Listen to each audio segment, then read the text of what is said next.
Megan Fox. And Megan Fox has the story. Megan Fox. Megan Fox. Megan Fox writes at PJ Media. Eat Tucker. And that was your last. Damn it, man.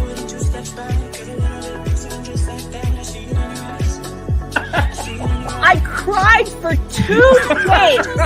Megan, thank you very much for that. So, I can explain the bed thing.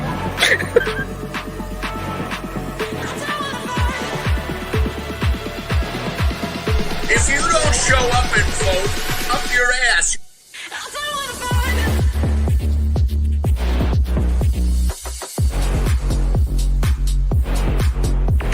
I don't care if you're in the hospital. Crawl to the stake. Crawl there. It's like Jesus going into the temple. He's like, I got a whip. Get out! Get out! The lovely and wonderful Megan Fox. Not that one. Not that one. Not the weird one that drinks blood in his toe thumbs.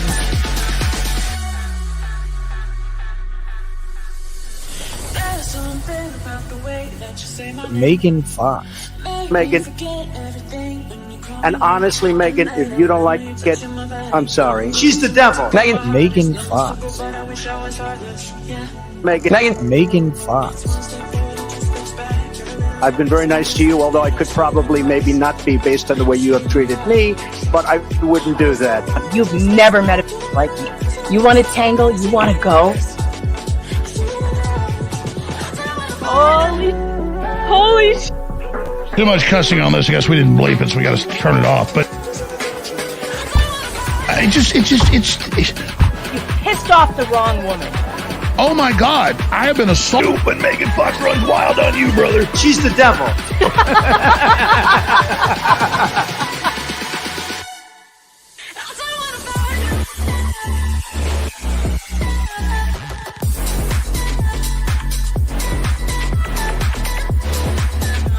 Not for publication.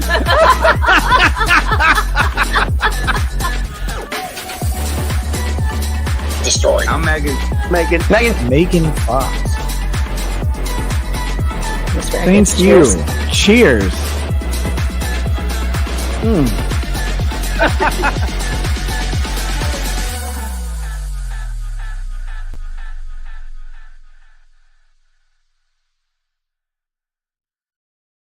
Welcome back to the show, everybody. It's a momentous day. A momentous day. You have been waiting for this day. I said a couple of months ago that I was going to be endorsing a Democrat in 2024. That day is now. It is coming. It is here. And the Democrat is here also. You're going to hear the first endorsement I've ever made in my whole damn life for a Democrat. I know. Look at me crossing bridges. Look at me working it out, getting together. But everybody has a guess. Everybody's like, it's got to be JFK Jr. It's not. Did you know that there are other elections going on besides presidential elections? I know it's hard to believe. But we want to pay attention to local elections because it makes a difference. So coming to the program now. The only Democrat that I've ever endorsed in my whole damn life is Mark Pinsley from Pennsylvania. Mark Pinsley, votemarkpinsley.com. He is the current, what are you, an auditor or a controller? Controller, yeah, which is an auditor, a controller of Lehigh County. This dude knows how to save money. I know that we're all interested in saving money, yes? I know I am. Yeah, I know, right? I know. Well, and people have been all over my case. They're like, I'm not following you anymore. How dare you endorse a Democrat? Well, folks, you got to pay attention to your local politics because not everybody is, a far left woke ideologue with, 87 genders. There's just some people are in the middle. Some people are in the middle, but no, the reason why I have such a high regard for you, Mark, is because you're the very first politician, anybody elected that I've ever seen take an interest in the false allegations that parents are facing by child abuse doctors in hospitals. So why don't you tell everybody how you fell into this story in Lehigh Valley where you are the controller, you're the money man, you're looking at the books, you're trying to figure out how do we save money for this county, and what do you find? Yeah, so it's really interesting. So it actually all started with a TikTok. So I was in line with my wife at a grocery store, and I was bored, and I can't stand waiting in lines. And so I'm watching TikTok, and this lawyer comes up, and she says something like, "I'm your favorite author," and I'm like, "No, you're not. I really like Stephen King." Arguing with people on TikTok. Yeah, that's right. Exactly. Like, what am I doing? But then she says, we just won a case against children and youth in Allentown. And so like now I'm actually listening, right? Because children and youth is something that I can audit in Allentown. And so I wasn't aware of what was going on. I really wasn't aware of what the case was. But I'm like, if there's a case that we lost, we probably could have saved money. So I reached out to the activist. Spoken like a money man. He's like, damn it, we lost a case. There goes money out of the budget. I love this guy. He's like, I got to investigate this. Exactly. And so I reached out to the activist group that they had mentioned, and they got back to me right away. And when they got back to me, they told me about their case. And it was, this parent whose child had been taken away from her because both parents have been diagnosed with Munchausen syndrome by proxy. Now, I vaguely knew Munchausen syndrome by proxy because of Eminem. I don't know if you remember his song where he's talking about his mom. Yeah. Like that was the first time I had ever heard about it. This was the first time I ever actually encountered it. And so she told me that her child had been removed from her care. One of her children was put into foster care, and the other child was put into kinship care. And so at first I thought, well, this is just, two unfortunate souls that kind of got caught into a situation. But nevertheless, I'm going to look at this and follow it deeper.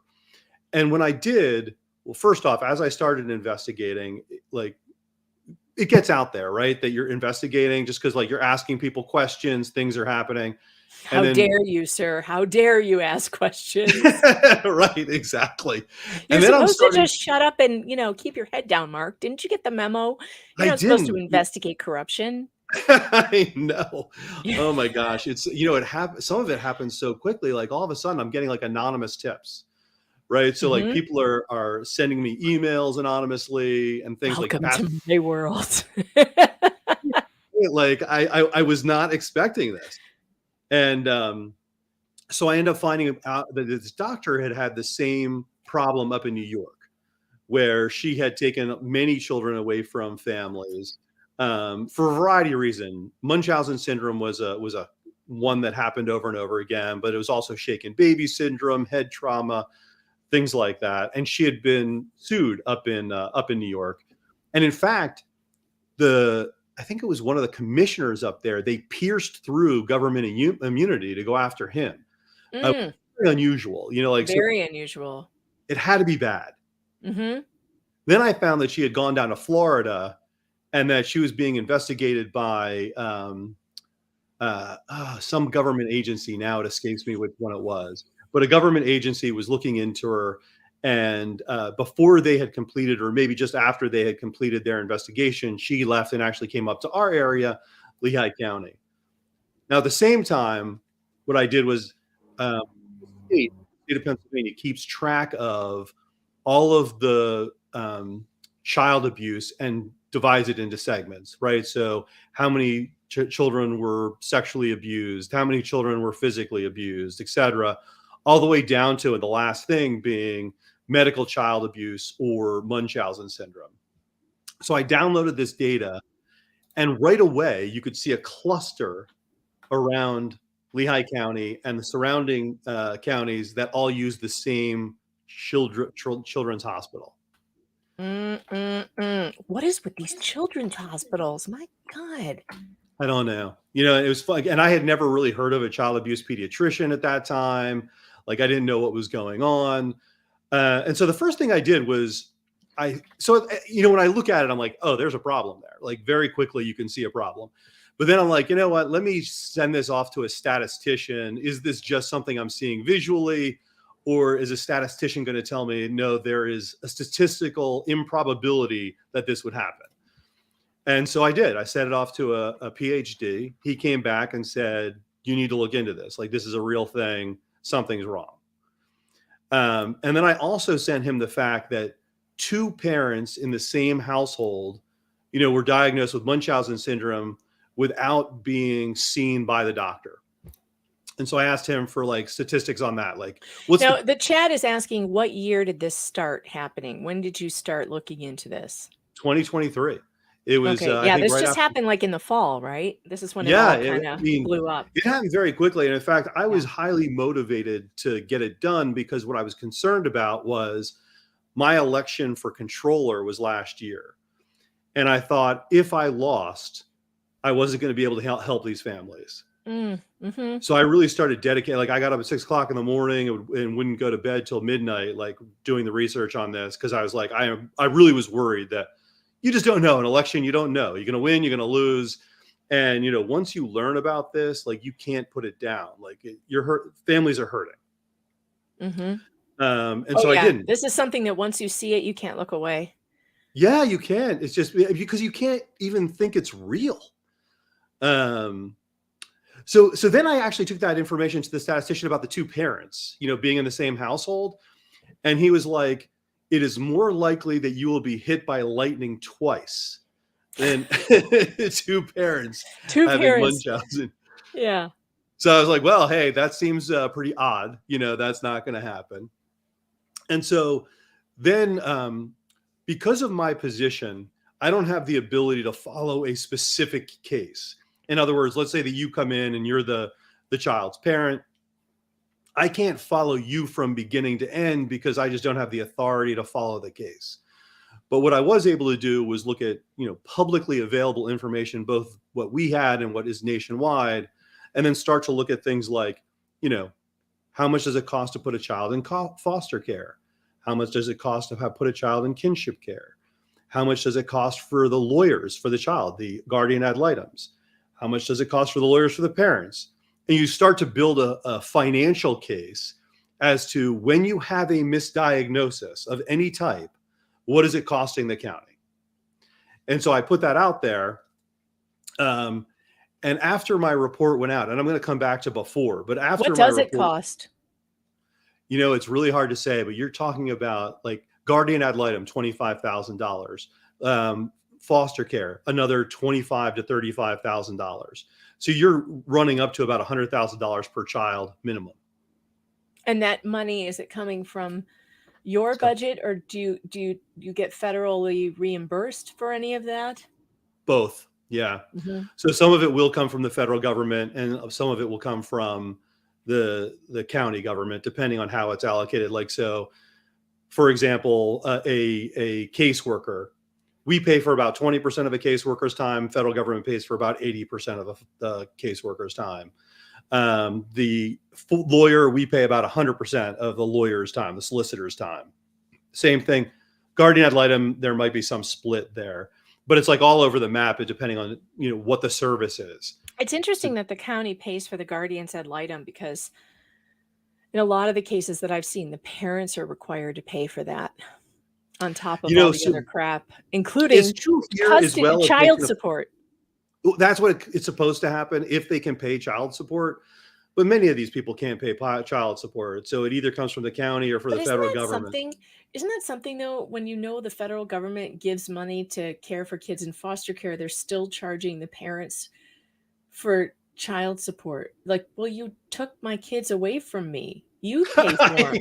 You pay for them. I'm not giving. You took my kids. If you want me to pay for them, put them back in my house. Exactly. It's crazy. And like even all of the medical bills go to the parents, which is why. Oh my God! What a racket! Yeah.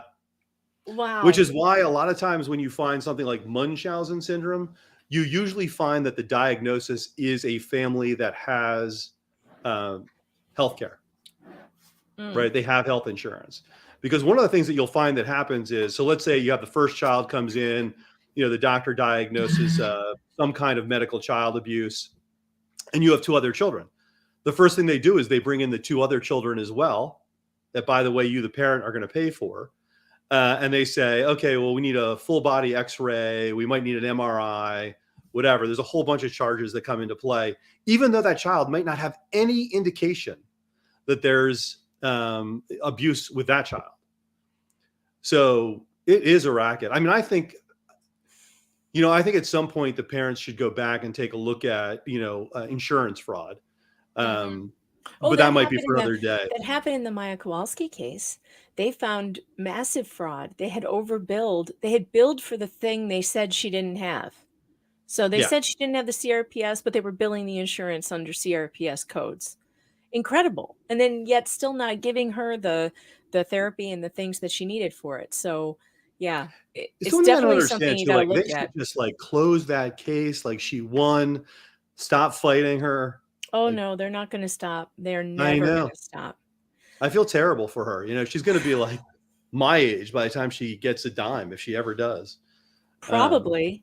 I mean, it's really sad. I mean, hopefully the appeals court, though, will take a look at it soon, within the next 15 months, let's hope, and deny it outright, because there's no reason to overturn the jury's verdict, especially after the judge did a bunch of remitters and brought it down to 211, I guess, million. Hey, this is what the people say you have to pay, so just cough it up already. Right, Stop exactly. making everybody, miserable. Now down there, do they have to pay interest as they're waiting? They do.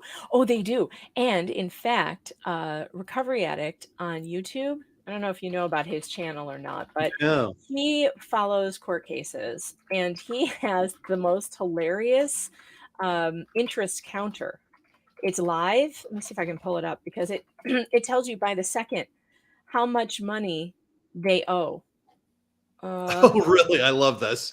Yeah, if I find it, I'll pull it up. Somebody in the chat in local, send it to me. I know you guys have it. You have a bookmark of it somewhere.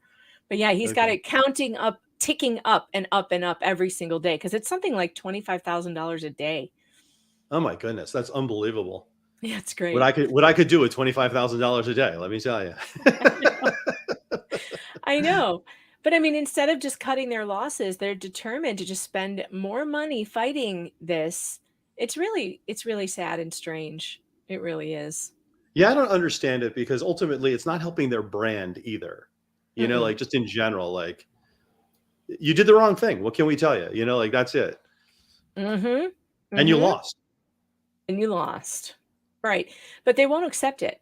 They just will not accept it. Okay, I found it. The judgment interest clock. All right, let me pull it up. Today, it doesn't appear to be moving today. Why isn't it? Oh, yeah. Yes, it is. Never mind. Here we go. Here we go. This is so much fun. So it's on Top Mark Media, which is Scott's other channel. Okay. And here we go. Let me pull it up. Let me make him big in that. All right. So we can see it just ticking up. The interest already has accrued $3 million in interest already. That is unbelievable. I know, right? Hey, Vices Raid. Hey, thanks, Legal Vices. Welcome. We're talking to Mark Pinsley, the first and only Democrat that I've ever endorsed for his election campaign this year. He's running for Auditor General of the Lehigh Valley area in Pennsylvania, the county. Is that the county name, Lehigh Valley County? Yeah, so Auditor General is a statewide position. Ooh, it's the state position. Yeah, so I'm trying to move from controller of Lehigh County to Auditor General of the state. And one of the reasons Which you absolutely should get. I mean, this man, we need to protect this man at all costs. He's saving money. He's saving parents from this terrible situation and bringing it to light, and going, you've put yourself at significant risk, Mark. There's people after you at the county. They want to shut you up. Oh yeah. It's so yeah, let me back into that too. So first off, I finally got the report out. It didn't take that long. Maybe it was 4 months, I guess. I can't remember now. I put it out in October, I believe. Maybe it was August. I got to go back and take a look. Everything has been a whirlwind since then. So when I put it out, what ended up happening was obviously I call a press conference. I let everyone know. We go into the commissioners meeting. So this is Lehigh County has a commissioners meeting twice a month. We went into one of the commissioners meeting. We had, I think it was 30 people spoke on behalf of themselves or others, talking about the situation that they had gone through. And then we had 178 people that attended. I played a lot of that for you guys here on this channel. If you go back and look, just search Lehigh Valley on my channel and you can find, I played a bunch of these parents. Oh my God, it's heartbreaking listening to their stories. Heartbreaking. There's one that there was a woman there. I don't know how old she was, maybe 21. She had a young child, and I'll never forget her because first off, she was short. And so she's like on her tippy toes to hit the mic. And like her situation was just awful, which was their baby started choking, basically. Father's downstairs holding the baby. Mom comes down, basically starts screaming, gets the grandfather whose house they live in. And they ended up having to do compression on the child. And they got, I forget what it's called. Is it LifeVac or something like that? It's that thing that they say every parent should have that I don't have. And it's like a sucker and you put it over their face and you pump this thing and it takes out it's like a plunger almost where it takes whatever's in the throat and sucks it right out. It's kind of amazing. It's been rated like the #1 thing to have in the house if you have children under a certain age. It's for choking. I would totally get one. If I had young children, I really recommend it because they save their baby's life. Mm-hmm. Now, one of the things that I would recommend is practice, so do this before the child chokes, actually practice with it so you know what to do and when to do it. Mm-hmm. Right. So we don't normally think about that. We put it in the corner, we go grab it, we rip it open, and then we try it for the first time, on our child. And what happened in their particular case was, in their haste, they grabbed the wrong size. And so it covered the child's entire face. They plunged, as you said, all of the milk and whatever else was stuck came out. But what had ended up happening also was blood vessels in the eyes were popped. Something that would normally heal and did.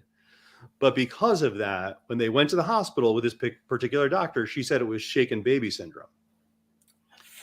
Sake. They had witnesses too, multiple witnesses to this. Yep. And it didn't matter. It didn't matter. And the father, who at that time I think was 18 or 19, was taken to jail. He's out on bail, but he still has a trial to go through. And I'm hoping now that the doctor has been exposed, I'm hoping that that is taken into consideration in his case, because they saved their baby. There's nothing wrong with their baby in this moment. There's nothing wrong. That's all that happened. And as you said, there were witnesses. Wait. Are you telling me there's still this person has not been exonerated yet? That's right. Oh my God. My God. What is he being charged with? Child abuse, felony? Yeah, I can't remember it's some type of child abuse, some kind of neglect. I forget what. And like the part of the problem, of course, is, and I don't know what's going on, to be honest, right? But like I could easily see them saying, "Hey, look, just plead to name the thing." Oh, and he's like, "Of course, I'm 19." But I don't want him to do it, because I don't want him to have to live with he not a mistake. But then again, you never know. Like these people, they believe the word of the one child abuse doctor. Although this doctor is probably not going to be able to testify in court for a very long time, if ever, because of these lawsuits. It will come in to any case that she's on. The defense should be able to say, this witness is a no-go. She's got 2 or 3 lawsuits against her right now for fabricating evidence. So 17. No. 17 families. Yeah. Yeah, 17 lawsuits. Yep. Oh my God. 17 separate lawsuits? So yeah, I think it was 12 or 15 are like wrapped in as one, but they are a mass tort, which still I think is considered separate lawsuits. Oh, and then another few that are individual by another lawyer. I mean, But just nothing would surprise me anymore. The justice system has really gone wackadoo, and I can't figure out why all these innocent people are being put in jail. We've heard, if you guys listened to Dr. Joe Corcoran the other day, he had a woman on, Stephanie Sturgeon from Florida, who was put in jail by Dr. Sally Smith, and then her conviction was overturned by the Innocence Project. They took her on because they realized that, you know, the evidence was not there. There was no evidence.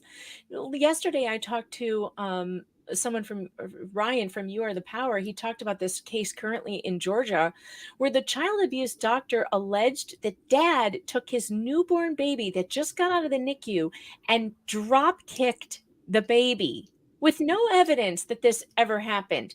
This baby was born with conditions that leads to easily fractured bones and stuff like that. If you drop kicked a newborn, the newborn would not survive. Hello? And like, what is this? When have you ever heard of anyone drop kicking a baby other than in a cartoon? It's like, where did they get these people? No evidence. I don't know. Like, I don't know. It just seems some of this stuff is so weird to me. You know, like after the report came out, my phone like literally didn't stop ringing. And a lot of the people were like, I thought I was the only one, right? Like, so they had thought they had gotten caught up in a situation. And so when they were out of it, they were done. They usually didn't tell, you know, their family, or maybe their family, but they didn't tell their friends, you know, because they didn't want to, you know, saying you're accused of a child being a child abuser is not exactly something that comes up in casual conversation. Right. Right. And then, you know, all of these families, you know, got together in there's a couple of different groups, but the main one is Parents Medical Rights Group of Lehigh Valley. And so I started passing them there. And those first 17 or 15 families anyway, somewhere in that range, were a group of them banding together for a lawsuit. And there's already been another writ put out. So there's another lawsuit coming of, I think it's another 10 to 15 families, somewhere in that range. So this is going to be an ongoing. Look at the number of people. Like, I have the sound turned down, but I just want to show you the number of people that show up. And each one of these people got up and spoke about their own personal experience with Dr. Debora Essario-Jennsen at the Lehigh Valley Medical Center. That she's the Sally Smith of that hospital network. That's what she is. She's the child abuse doctor. And I wrote an article about this on pjmedia.com. You can go in the description. I've put the link there. Over 70 families, you guys, say they lost children to not only false Munchausen by proxy allegations, but other child abuse allegations as well. But this is unbelievable. In fact, I actually want to play you this little video so that you guys can kind of get caught up on the scope of this. It's outrageous. Well. Look what I found.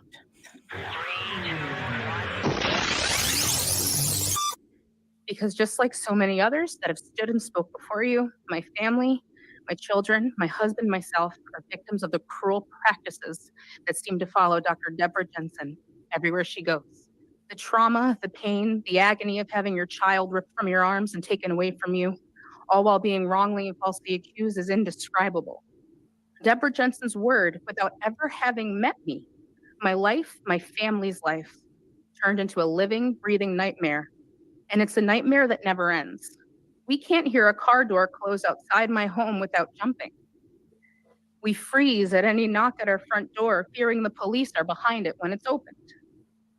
We find ourselves clutching onto our boys and checking on them constantly, just to make sure that they are really still there with us, even when we know they're totally safe. How long will families need to be torn apart and victimized by Debora Jensen? How long will she be allowed to traumatize and hurt innocent people? This nightmare needs to come to an end, and everyone needs to open their eyes, their ears, their hearts. What if that was your child, your life, your everyday everything torn apart so quickly? As for us, the parents, the children who are taken, the families torn apart, we aren't going anywhere. This needs to come to an end, and the nightmare that is Dr. Jensen needs to be stopped. So thank you for your time, and thank you for that update. But for right now, they're just words. No real action has been taken. Do better. I am sick with a rare genetic disease and am no stranger to false allegations. Although I have never been medically kidnapped, a doctor at a different hospital accused me of faking my illness close to a decade ago. Although that doctor was proven wrong fairly quickly, the weeks surrounding that false allegation were extremely traumatic and some of the worst weeks of my life. What I experienced is only one small fraction of what these families here have gone through. Since 2016, I have been running a support group in the Lehigh Valley for those affected by the same genetic disorder I have. In 2020, a mother who attends our support group reached out to me and told me her child was taken from her. She was being accused of Munchausen syndrome by proxy. I was in shock. I knew for a fact that this mother was innocent and that her child was in fact sick. I thought the accusing doctor must have made a mistake since this child's medical history was so complex. I really thought things would be resolved quickly and since the family was innocent. I was extremely wrong. A few months later, another local family with the same genetic disorder was falsely accused of Munchausen syndrome by proxy by the same doctor, Debora Essario-Jennsen. I was in complete disbelief. I started researching this doctor and found out about her criminal history in New York and Florida. 69 News reporter Blakely McHugh looked into that doctor's history and did find evidence of overturned diagnoses. She also found that the vast majority of child abuse reports in Pennsylvania do get dismissed for one reason or another. Here's Blakely with part 3. There's families out there that are completely destroyed over these kinds of allegations. But complaints about Dr. Jensen's alleged over-reporting date back to her time as a pediatrician in New York. In a 2009 case, court records show she diagnosed an infant with shaken baby syndrome. When the diagnosis was contested in court, 3 out of the 4 experts agreed that the child suffered some form of meningitis. Dr. Jensen was the only doctor who testified it was shaken baby syndrome. In 2010, Dr. Jensen saw a child who stopped breathing and also attributed it to shaken baby syndrome. That child died and his brother was taken from the home for nearly 3 months over the child abuse claims. A final autopsy concluded the baby's death was caused by a rare heart defect, not by the parents. And in another case in 2012, Dr. Jensen's claims of child abuse were dismissed, with the judge saying, quote, Dr. Jensen was clearly mistaken in her diagnosis. Further adding, quote, it is tragic that a medical misdiagnosis and an inappropriate rush to judgment resulted in these loving, caring, dedicated parents being separated from their sickly child. After New York, Jensen was employed by the University of Florida and worked with the child protection team of the state. During her time there, she was a subject of multiple complaints, at least one of them over her findings of possible abuse. Jensen was later reassigned to a non-CPT position in January of 2014. She then made her way to LVH in August of 2014, working in general pediatrics with an emphasis in child protective medicine. We asked the hospital if they had any plans to look into these claims. They said, quote, LVHN evaluates and re-evaluates clinical cases and will continue to do so as appropriate. And she still works there, doesn't she, Mark? To the best of my knowledge, yeah, she's no longer in that specific position, but I have not heard anything about her retirement or termination. And then, you know, if she should get terminated from there, if history proves, she'll just, you know, meander to another state and start ruining people's lives there. I hope that because of what we've done here, like that it's so public that she wouldn't be able to do that. But yeah, I mean, that's definitely a possibility. We hope so. I will tell you too, like the person that came in to replace her within, I think, 2 or 3 months has already left. Really? What does that mean, do you think? I don't know. So it either means things really aren't good there or like there's too much heat and she wanted to get out. Interesting. And is that position, the position that Debora Jensen has, is it like Sally Smith's, I need the button, where it's like partially like she's contracted with the county and also works with the hospital? Is it like a dual thing? It is dual. We don't necessarily have a contract with her, but there's another group called the Child Advocacy Center, which is sort of a memorandum of understanding between us and the hospital, and I think the police department and the DA's office. So she was a member of that as well. And so some of the cases went through the CAC, some of them went directly to the hospital. Did she ever get paid through the CAC? I don't think so. Like in her case, I think like the benefit to her, such as it was really two things. One is, we all have P&Ls of profit and losses to manage in a wherever you work, whether it's a hospital or something else. So I imagine by being able to have, enough healthcare insurance paid, that probably boosted her L and made it smaller. So she had smaller losses. Child Advocacy Center should have losses, right? Like it shouldn't be a profit-making thing. Then the second thing is she was a writer and a speaker, where I don't know whether she made money there or not, but certainly it boosted her own brand. And so a lot of times she would go out and talk about these kind of cases. So I imagine that was the Sally Smith does the same thing. She's right? She's a very, well, at least she was very wanted speaker on the child abuse pediatrician circuit. There is such a thing. They have conferences in Vegas and they do their junkets and whatever. And then, the longer you're in the business, like the more prestige you get, and the more high profile cases you're involved in, the more people want to hear from you. Now, I don't know who the hell will be hiring Sally Smith now after losing Johns Hopkins $211 million now, but I guess we'll see. Yeah, well, maybe she and Jensen can go into practice together. That would be a really bad idea. My God, can you imagine? Think of all the names we could come up with for that practice. Chat, start working on that. Come up with some practice names for Sally Smith and Debora Jensen. Good Lord. So, one of the things that I wanted to mention is like, so it's really hard for families to come forward, right, in general. And it's hard for them to, like the woman that you were showing there, like it's hard to do that, right? You don't want to be in front of everyone, your friends, your family, talking about this event, saying that you were accused of child abuse.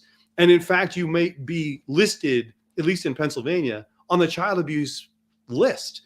Pennsylvania has the registry. Yeah, the registry.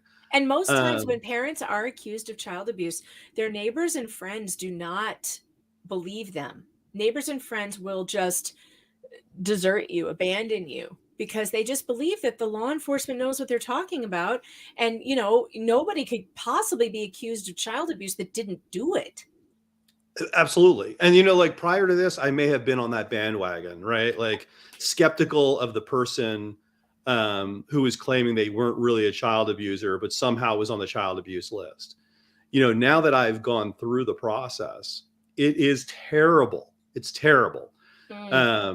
Basically, one of the things that happens is, at least in Pennsylvania, I'm not sure how it is in other states, by the 60th day, a caseworker has to decide whether it is unfounded, meaning there's no child abuse, or indicated, basically meaning we suspect child abuse. And all you need is a doctor's signature saying, like a Dr. Jensen who says child abuse, and you get on the indicated list after this on the 61st day. Now, when you're indicated, all that means is a caseworker, his or her manager signs off on it, and a solicitor signs off on it. You in Pennsylvania, you are now a child abuser on the child abuse registry. If you're in childcare, you will lose your job. If you are a teacher, you will lose your job. And you haven't had any chance to present your side of the facts. No evidentiary hearing, nothing. Nothing. That tracks. It's terrible. And one of the things that happened to me during this process, so I'm going to take a step back from having delivered it and getting all the phone calls, where it ended up being 150 families, 150, that had been adversely affected by Dr. Jensen. So prior to that, the way the county works is we have a pool of solicitors. So my office will, if I need a solicitor, I go to the pool and I say, hey, can I have a solicitor? Can I have an attorney?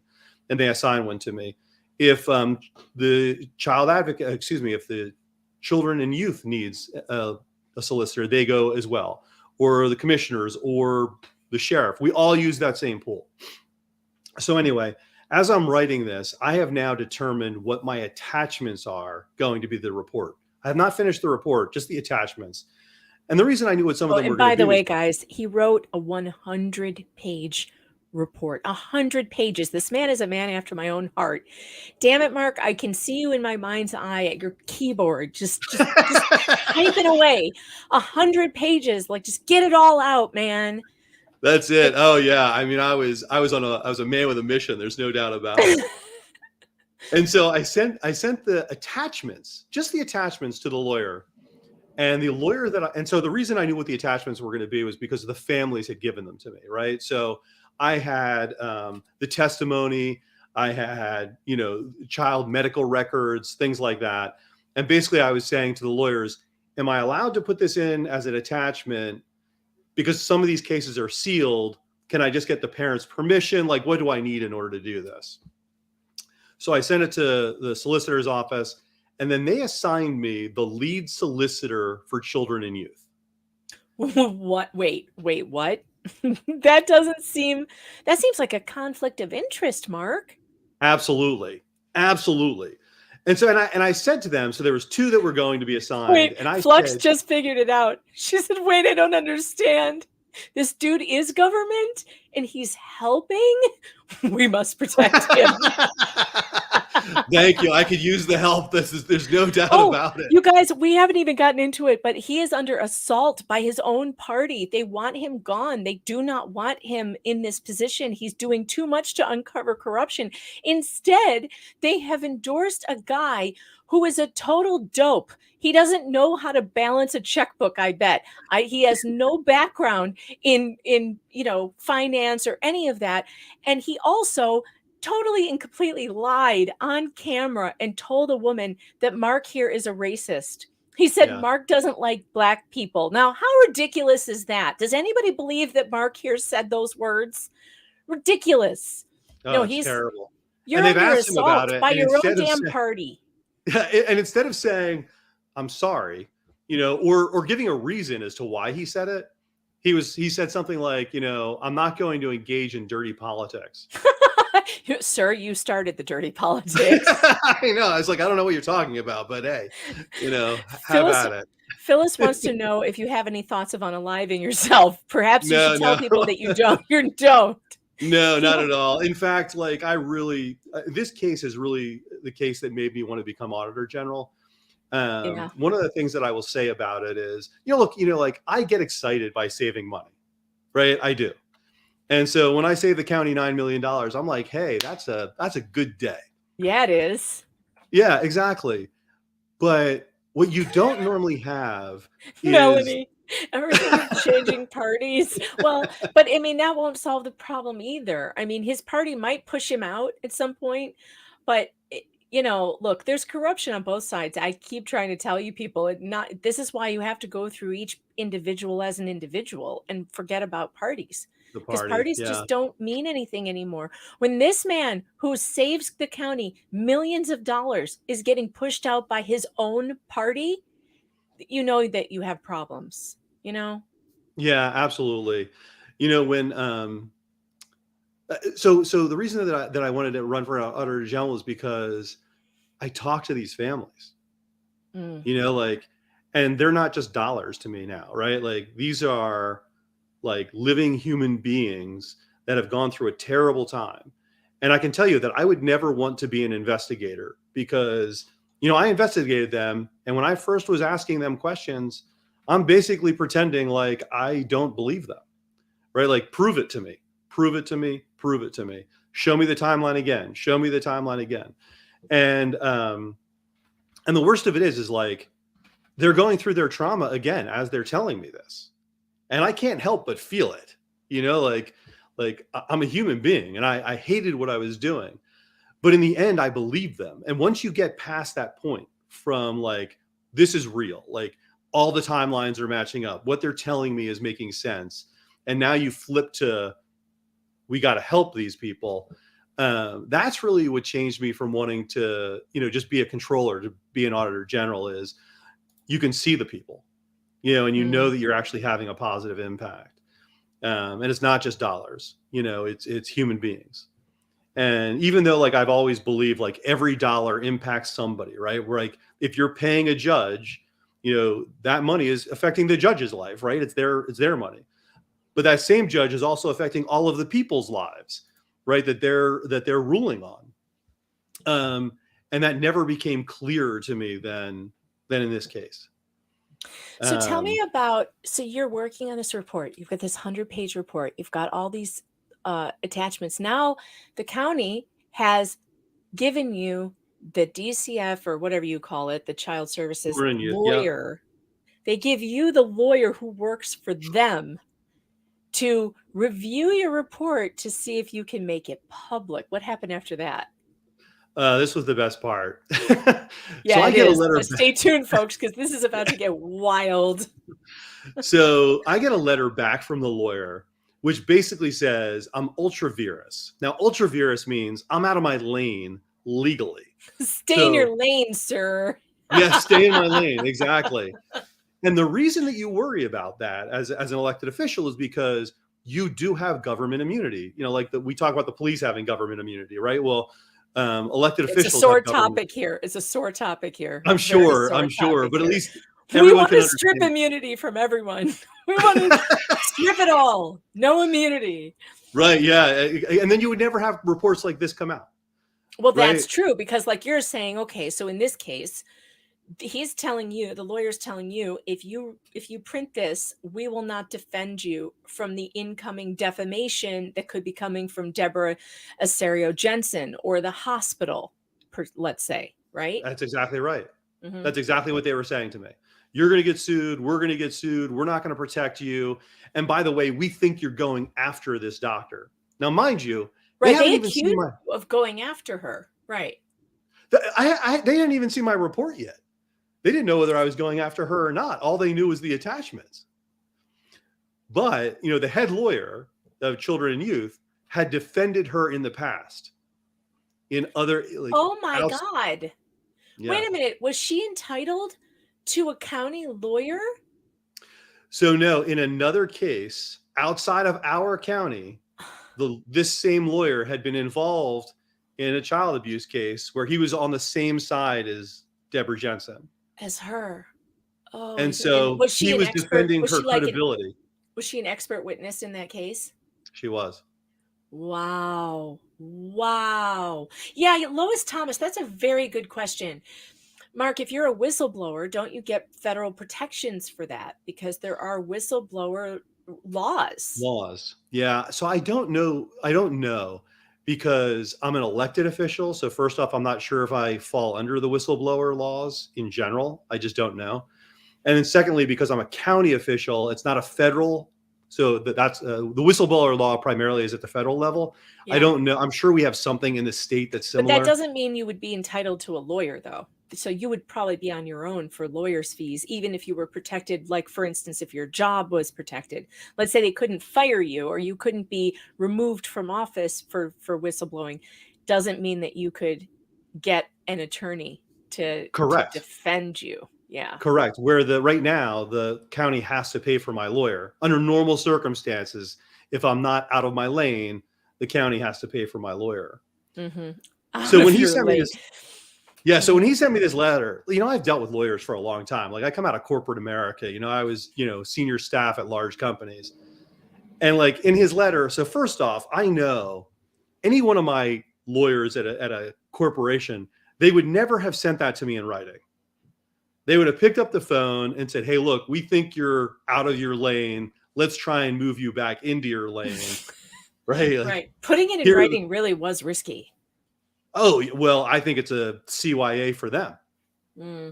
Right. Like they were trying to make it so that, we can throw Mark under the bus. Right. That's the goal. You would just never do that. And then the second thing was they didn't define what the issues were. So they didn't say it was defamation. They didn't say it was, whatever, a whole bunch of issues. So I wrote a letter back. My letter was longer than his, I think, which like outlined everything I thought it could possibly be. and said, it's not this because of that. It's not this because of that. Tell me what it is. Tell me why you think I'm outside of my lane. And I got no response.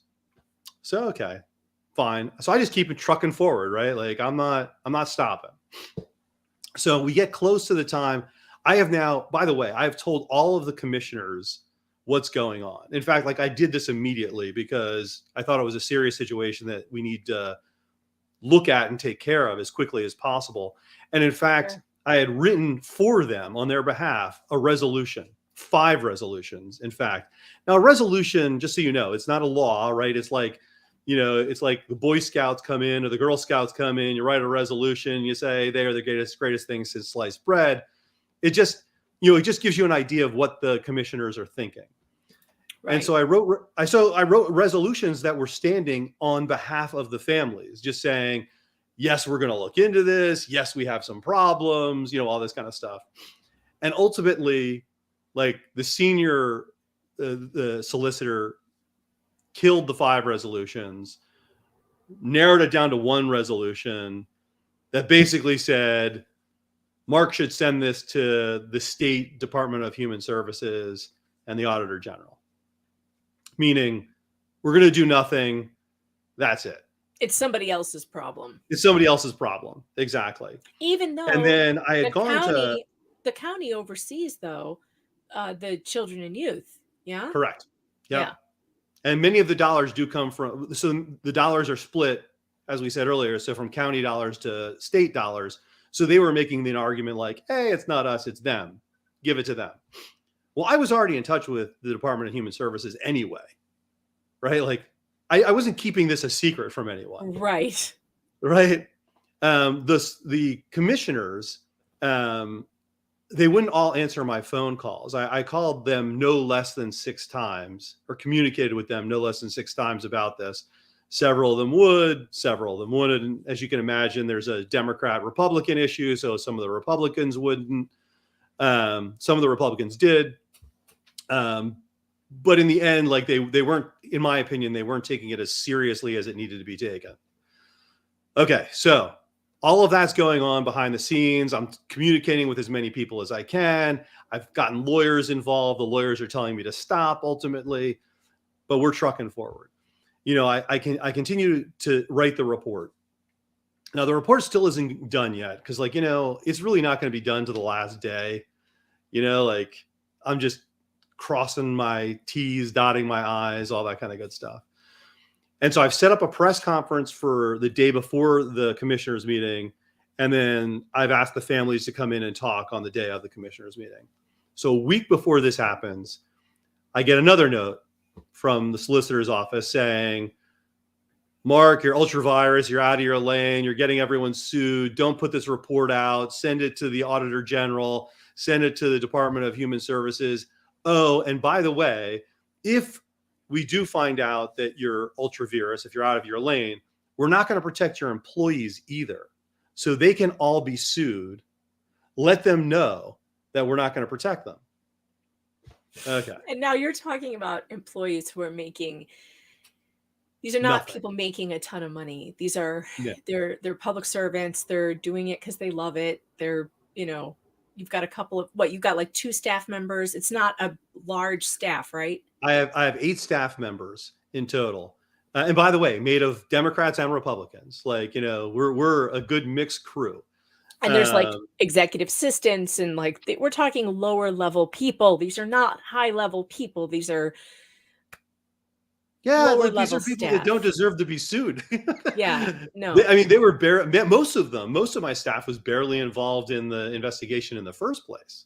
Right. If anything, an assistant, you'd be like, could you print this out and make some copies? That would be her involvement. Right. Exactly. Could you edit this? Could you, proofread this for me? We're not talking about you didn't have a staff of investigators, going to knocking on Deborah's door. Right. Exactly. That's true. And so that same day that they told me to send it, so I did send this off to my employees. I'm not going to hide anything like that from my employees. They need to know that they're at risk. And then on the same day, now I wasn't in the office that day. We are notified verbally that we're going to lose 2 positions going into 2024. Oh, so now they're firing your employees. Now they're firing firing your staff. Wow. Right. This is called retaliation for those Oh, of you yeah. following along. And it was so clear. And not only were they chose the 2 employees. So normally So you weren't allowed to choose the employee. Yes, correct. And so when so the next day we all get together, the staff and I get together, and we talk about this, you know, like, and I had actually written letters the night before from them to me saying I wasn't involved in this, or if I was involved in this, I was following the direction of you. And then I had written a letter back saying, yes, correct, you were not involved, or yes, you were following my direction. Right. So I'm trying to distance them from any of the problems that may come up later. And so we argued about that quite a bit. None of them would sign it. Like they were either with me or they weren't with me. So they were with me. Like they didn't want me to put the report out, but they weren't willing to sign this document that separated us in that way. So I was very appreciative of that. And it was a really hard conversation, to be honest. Like, you know, one of them said, hey, we're like a family here. You know, we shouldn't put this out. And I'm like, we are like a family, but you didn't elect me. You know, and that is a very hard statement to make, you know. You've got 150 families coming to you saying we're being ripped apart. You have no choice. You had no choice but to do something for those people.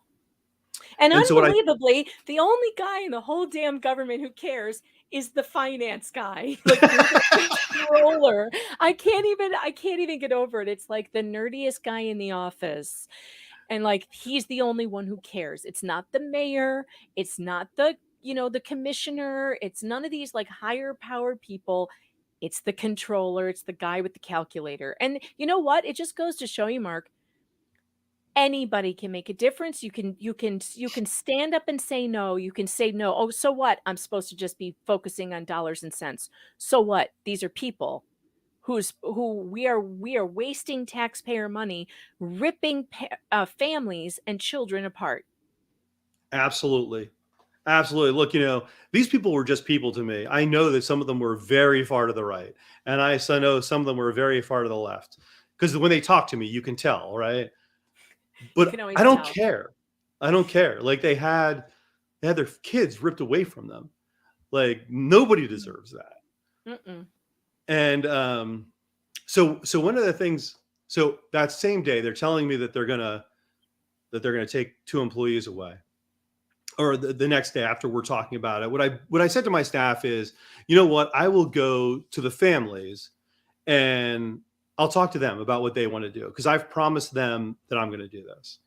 And so I did. I called the families and I said, hey, look, this is the situation. What do you guys want to do? And I told them I'm behind them. Like I said I was going to be behind you. I just need to let you know the situation, and you can decide. And they decided not to have the report go out.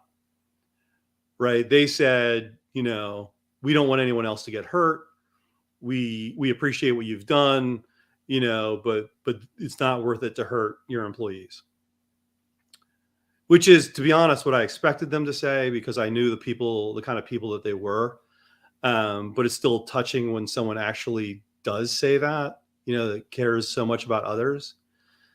So I went back and I told everyone. So my staff, you know, the administrators, we're not putting the report out. You guys win, blah, blah, blah. You know, press conferences call off, all that kind of stuff. And I'm hot now, right? Like, I mean, I can't even see straight. So mad, right? He just wrote a 100-page report on this, and it needs to be seen. It needs to be seen. And so I go home early and I call a friend of mine who's a lawyer, and I said, hey, look, you know, I still intend on putting this report out, but I can't let anyone know other than you and me. And I'm not even sure if I can get you paid, because there's a process in the government where it would take a minimum of 14 days for me to get approval for this lawyer. I'm like, it'll have to be after the fact. Which he agreed to do. Like, he agreed to help me do this, knowing he may not get paid. He understood the situation, and we agreed to work over the weekend, just going through the entire document. So I go back the next day. Now, nobody knows that I'm working with this lawyer at this point. And I go into the finance department. I'm like, where are my two freaking people? And they told me that as of the night before, the budget was changed back. So my two people were back in my budget. So after you said you're not publishing the report, they put them back in. They put them back in. Unbelievable. Right. And like, and later what I found out was, so one of the gentlemen, who was on the board. So interestingly enough, so the board is made up of a bunch of people, but the top three people are two Democrats and a Republican. So the Democrat is like what you said would be the mayor, we call a county executive. Then the chair is a Democrat and the vice chair is a Republican. So it seems like the three of them spoke, during this process.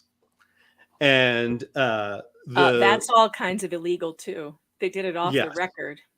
Oh yeah. So they basically were like, they wanted to make sure that none of the other commissioners were going to vote to put my budget back into place.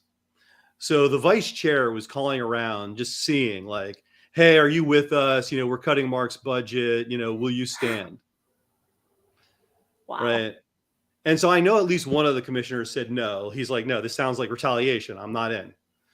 And there may have been others as well.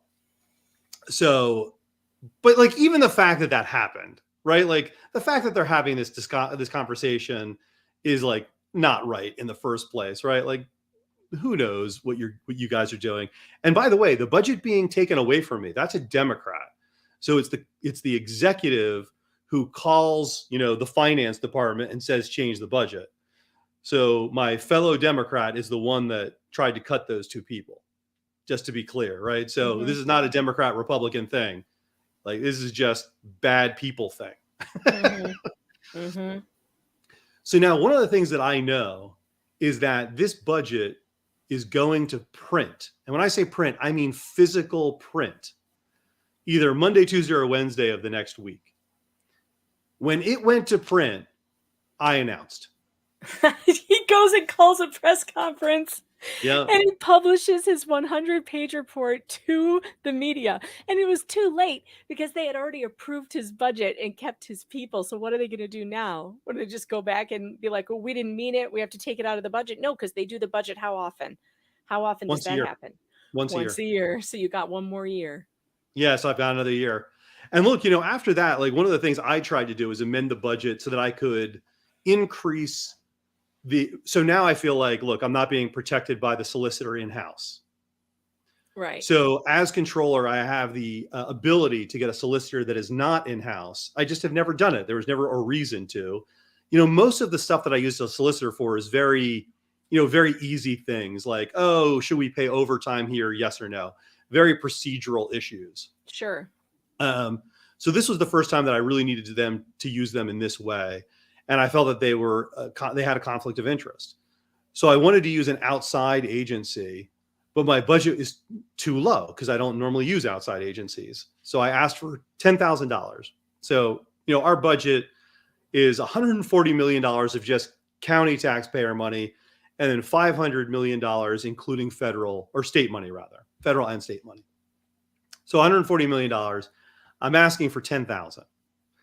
I go back to the board and they deny the $10,000 for an outside solicitor. Of course. Right. Because they're saying I don't need it. Yeah. Okay. Then later I come back and I'm doing another project. I'm actually working on property tax, a whole different, thing. And I was trying to outsource just some writing that I needed done by a lawyer. And so the cost was $2,000. $2,000. That's already in my budget, by the way. It's not even like I'm asking for new money. I just have to get the approval to go outside and spend it. And they come back and they tried to deny the around $2,000 because they said it was not in the best interest of the county. They didn't even know what the report was. Oh my God. So this is the kind of stuff. So when I say the parents have a tough time, if I'm going through this, right? As an elected official.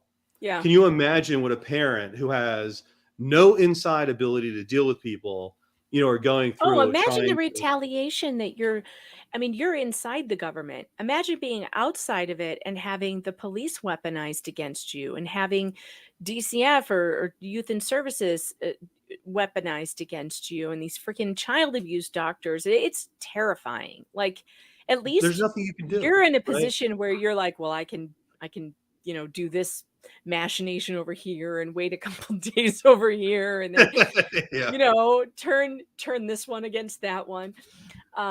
It's a whole shit show. They should never have treated you like this, though. Your report is damning. It is very clear that Lehigh Valley Medical Center has a huge problem, and they're up to their necks in it with the Children and Youth and of Family Services. I never get it right. CYF? Yeah, CYS service, Children and Youth Service. Okay, yeah. Children and Youth. There's so many different names for the same damn thing. Social services. Yeah. They're just up to their necks in this with Debora Essario-Jennsen, who has a really terrible past that cannot be ignored. Now, was your report before or after the county officials heard from all those parents? The report, they received the report that morning, and then the families came in that evening. Oh, perfect. So your face, you look like the cat that ate the canary. Yeah. So so you put out the report gets disseminated everywhere. Are they freaking out at this point? Are they running around whispering, "Oh my God, that guy's got to go"? I mean, what's I happening imagine then? so. Yeah. I mean, like I was not, it was very quiet around my office. A deathly silence descended over the county. Like they were definitely not happy with me. And like they were saying, well, Mark, you could have done this in a different way. Yeah. I'm like, what do you Somebody mean? in the chat said, why is Mark broadcasting from someone's basement? Is he in an undisclosed location? It's my own basement. Yes. Like I was like, it seems like a good place. He's hiding out, folks. He's hiding out. We have a couple of submissions too for the Smith-Jensen Center. We have Smith-Jensen Childhood Jettison. Interesting. That's a good one. We have Munchausen R Us. We have Kids Are Ours is perhaps a good name. The Kids Are Ours, KAO. Those are good. How about the Smith-Jensen Center for Medical Kidnapping? Yeah. I love this one. Flux says, a normal Democrat is like a normal gay person. We do exist. We have Flux is my homo in the chat, by the way. She's one of my homos. We have so many people who just are loving hearing from you. Karen says this is why we need more independent candidates. Yeah, I agree. I agree with too. that. Yeah, I think I'm an independent now. I left the Republican Party a long time ago. I think in 2020. Yeah, this was the one. Why is I believe in ranked choice voting? Actually, like I think if we could get more ranked choice voting, we could get independence. Yeah, and the independents just never have a shot. It's like you gotta join one party or the other. That's it. Aussie Just Jen says, I hope you use their emails on your posters when campaigning. Sarah Adams says, I love this guy. Rogue Mama says, this guy is speaking my language. Mr. Pinsley, not a typical bean counter. Thank God. Respect. Thank you. The bean counting is good. All the money saving is fantastic. Thank you, Wendy Bono, for the super sticker. I appreciate that. And Mark is king. Hashtag buckle up. It's the law. And we have the DC Titan, thanks to the super chat, says, where did the doctor get her medical training? That is a good question. Do you know the answer to that question? So that particular subspecialty, I don't know where her original training came from, but that subspecialty came from the American Academy of Pediatrics. And that would be the subspecialty that Dr. Neuberger talked about during the Kowalski trial, and he testified that he advised against this subspecialty because of the way they were doing it. He thought it was garbage. It was the same one that Dr. Smith had, and there's a case. Yeah, and there's a case I think out in Illinois, same specialty. there seems to be that specialty needs to be looked at more carefully for sure. Oh, it And like, happened as in you the said, happened in the Rachel Bruno case in California, Colorado, Cynthia Absug, same thing, child abuse pediatrician, same thing. It started this bullshit against her. In almost every case where there are medical kidnappings involved, there's always a child abuse pediatrician, always. And the weird part is it's a very small subspecialty. We're talking about approximately 400 of these people across the United States. That's it. This is why these same names keep coming up over and over again. yeah, that's it. And it isn't that we think that child abuse shouldn't be taken seriously or, but why is a child abuse pediatrician more qualified than a regular pediatrician to look for signs of child abuse, especially since the regular pediatrician knows your family, they've treated the child.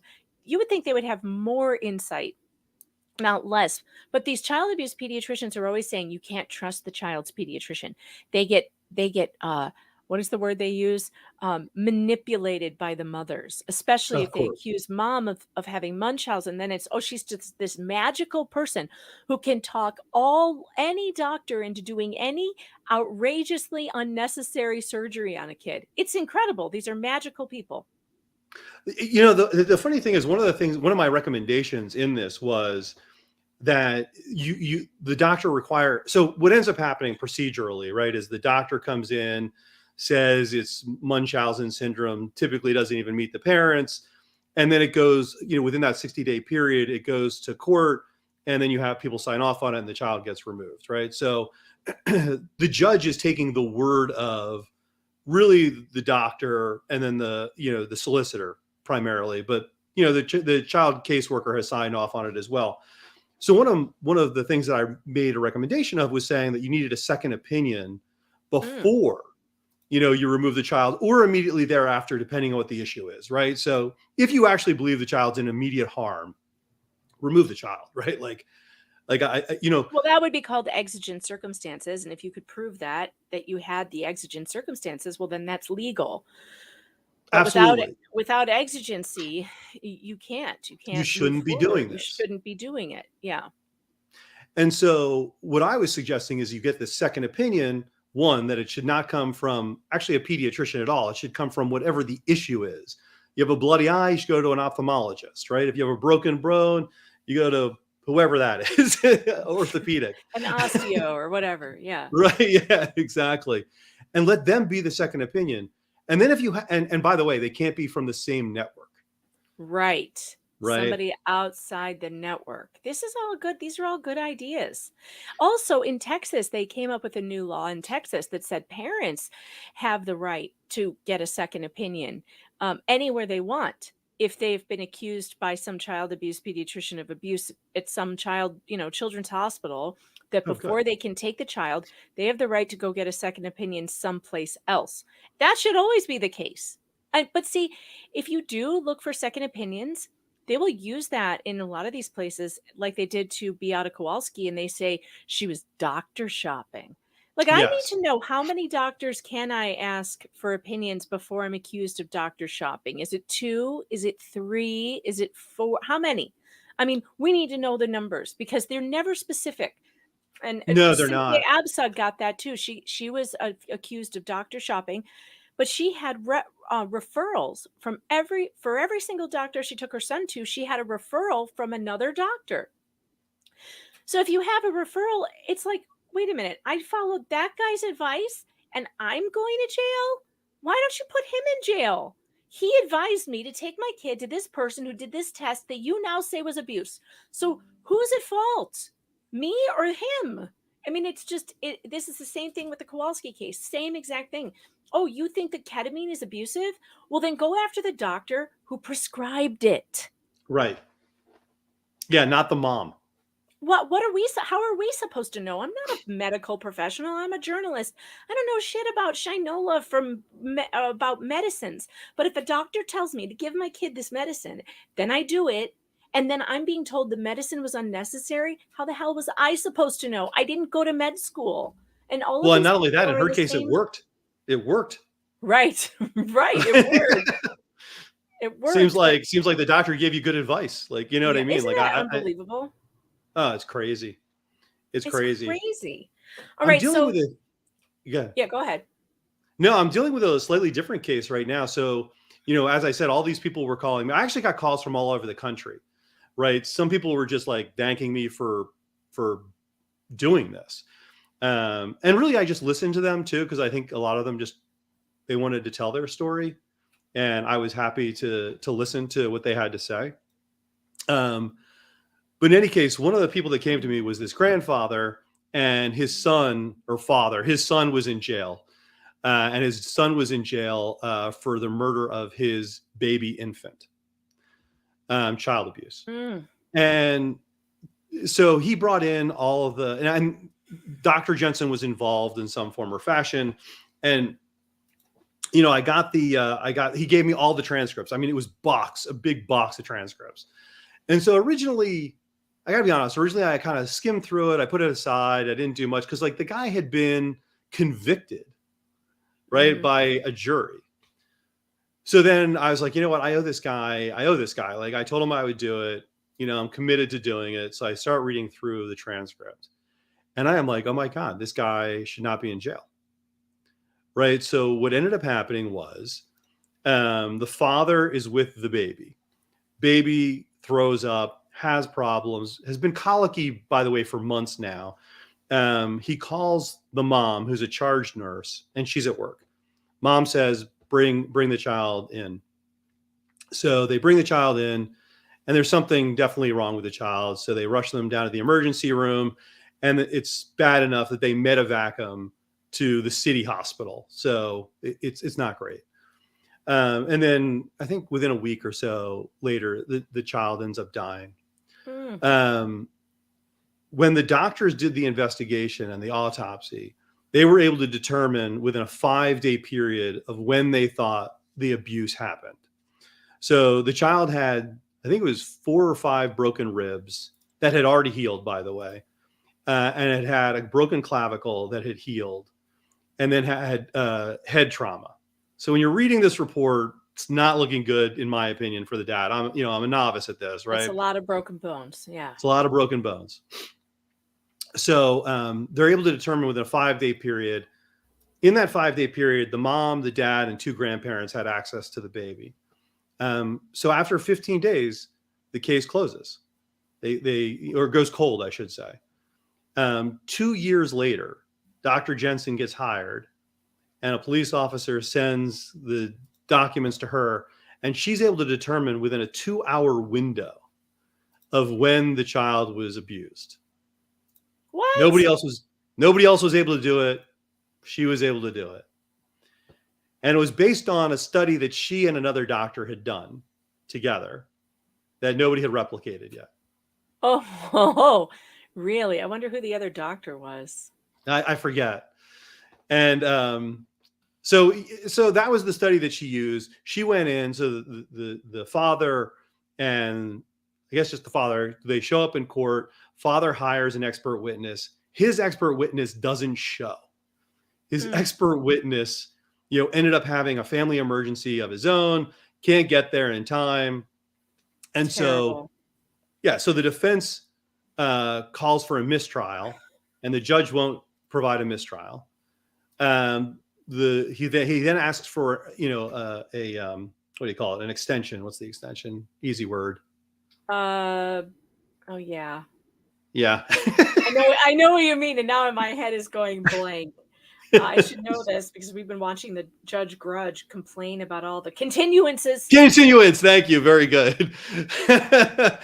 So the defense asks for a continuance, and the state objects because their expert witness won't be available for 2 weeks because they're going to be on vacation. Okay. So they then agree that they're going to read in the expert witness's testimony and document. Okay, so there's nothing more boring for a jury than to read in this document, and that's all they did was just read it in, and they left it as an exhibit. And then they have the rebuttal witness come in who now doesn't have to rebut anything because they knew everything that was going to be said, right? There was nothing new that was being said. This person just agreed with Jensen. Yep, it's likely it happened in this 2-hour period. Whole nother problem I found out with her later. But then the father gets found guilty and goes, I think it's 15 to 30 years. Oh, so that's a lot of time for no evidence other than the word of some doctor who wasn't there. That's it.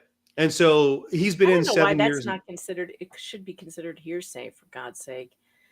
I know it's expert testimony, but I mean, how can that's what happened to Cynthia Abzug too. She was convicted on the word of one child abuse pediatrician and who wasn't there, so it's like that should nullify everything because the jury was not given any evidence, just this person's opinion.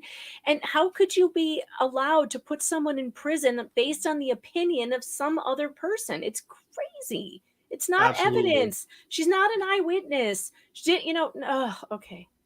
And this gentleman has appealed like all the way up to the Penn State Supreme Court and has lost every single time. Now, a lot of this was prior to anyone knowing about Jensen. Oh, we need the Innocence Project on his case. I've been trying to get them. I have found, so he has one lawyer that's been donating his time. I have now found 3 other lawyers to try and also help this gentleman. This is not as part of a controller. This is just like, I'm a human being. I've seen this and I want to help. And I'm not saying the guy's innocent either. Really, what I'm saying is he deserves a real trial. Yeah, that's not a real trial. Right. And also, I'm sorry, I don't really even care because our justice system is not built on, that you must be innocent. You must be proven guilty or you go free. And that's how it works. That means even if you are guilty, but the state cannot prove it, you walk out of there. That is the way it works because it is far more offensive to liberty for an innocent man to lose his freedom than it is for a guilty man to go free. Period. In a free society, you cannot have it any other way because you cannot have your cake and eat it too. So I agree. I don't even care. I mean, I care if people are guilty or whatever, but if the state can't prove it, then that's the way the cookie crumbles. And that's what I'm trying to do now. I'm trying to get this guy. I'm trying to work with lawyers to get this guy a new trial, to get that old trial thrown out.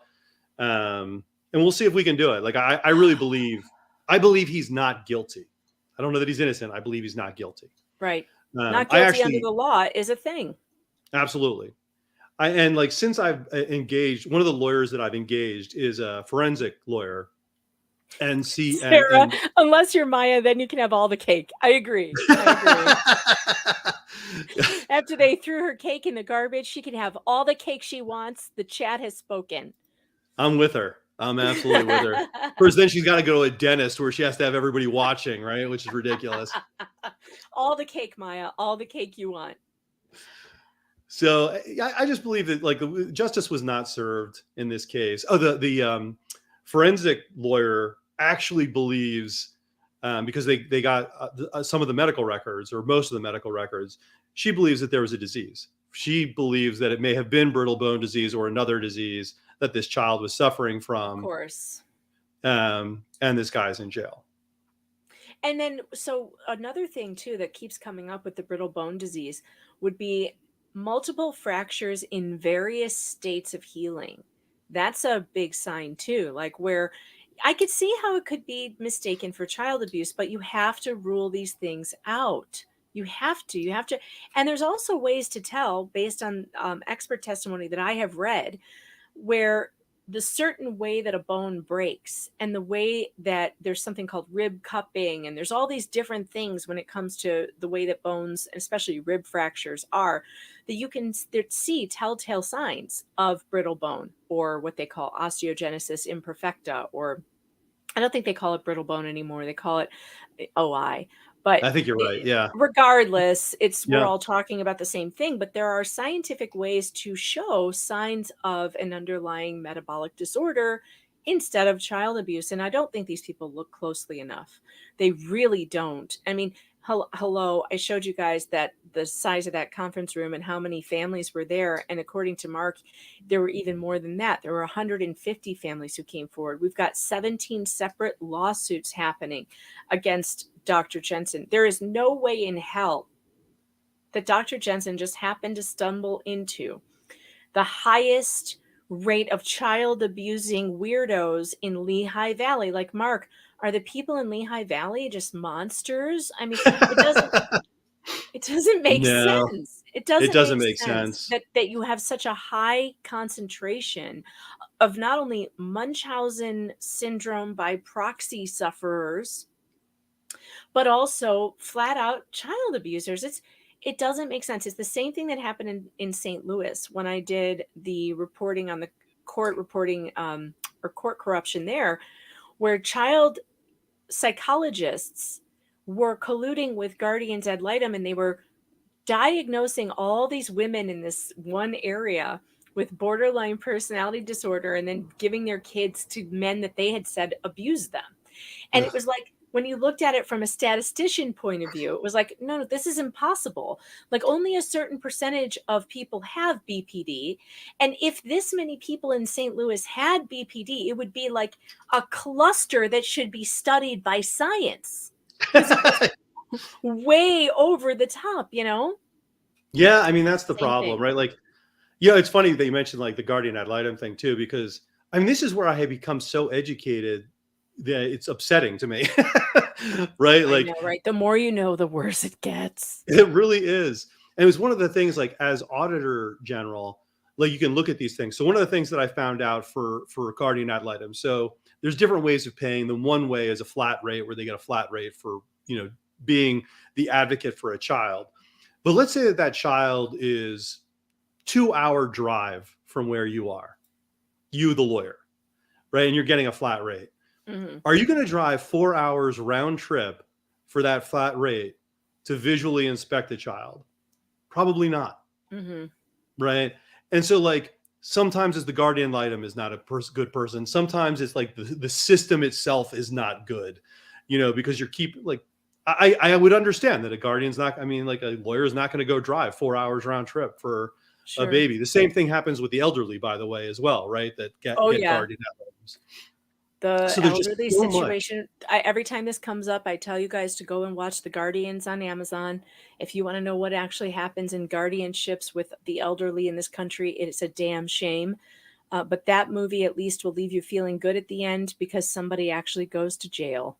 So go and watch The Guardians. My friend is a movie director, and he directed that movie and also did all the investigating. And it's because of him that one of these guardians went to jail. So also another good movie to watch on that, it's a drama, it's a black comedy actually, is called I Care a Lot, which was based on that story out of Las Vegas that The Guardians is about.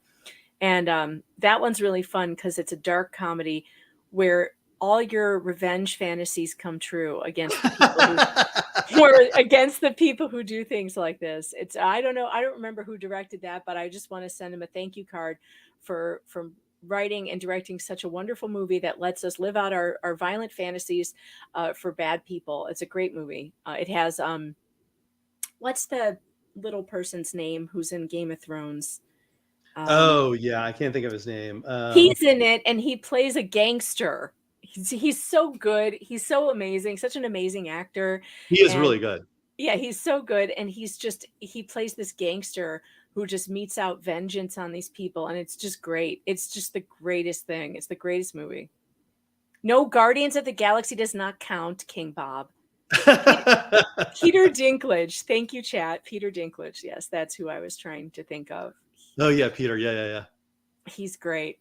All right, so tell me more about, I've kept you already like an hour and a half.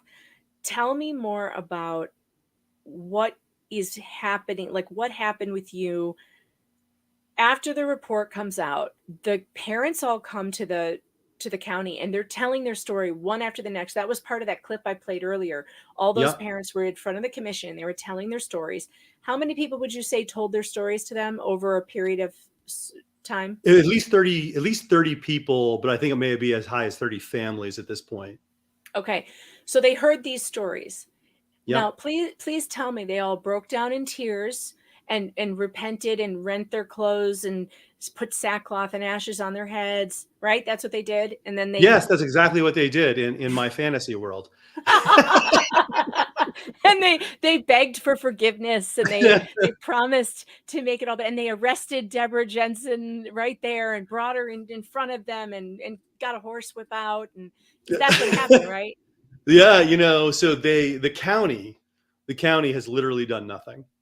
That wasn't what I wanted to hear, Mark. It wasn't what I wanted to hear either, to be honest with you. So what I thought I really thought that the commissioners would do something, right? Because look, the very least that I was asking for was really two things. The least was put a second opinion in place so that this can never happen again. Because it's not just a doctor, it's the process that allowed this to happen, right? Another doctor could come in and do the same exact thing because the process hasn't been changed. The second thing that I asked them to do was to hire an outside third-party agency to actually make recommendations. Don't trust me on the second opinion. I'm not an expert. Bring in people that this is what they do. So I think the University of Michigan was somebody that I recommended because this is something that they study. I looked at another university, and then there was an organization out of Alabama that was really fascinating. And now I wish I remembered their name, but they do the same thing. They come in, they look at the process, they look at things that you can change to make it safer for the families, better for the county, all of these things. Well, clearly they chose one of these things. And they chose none of those things.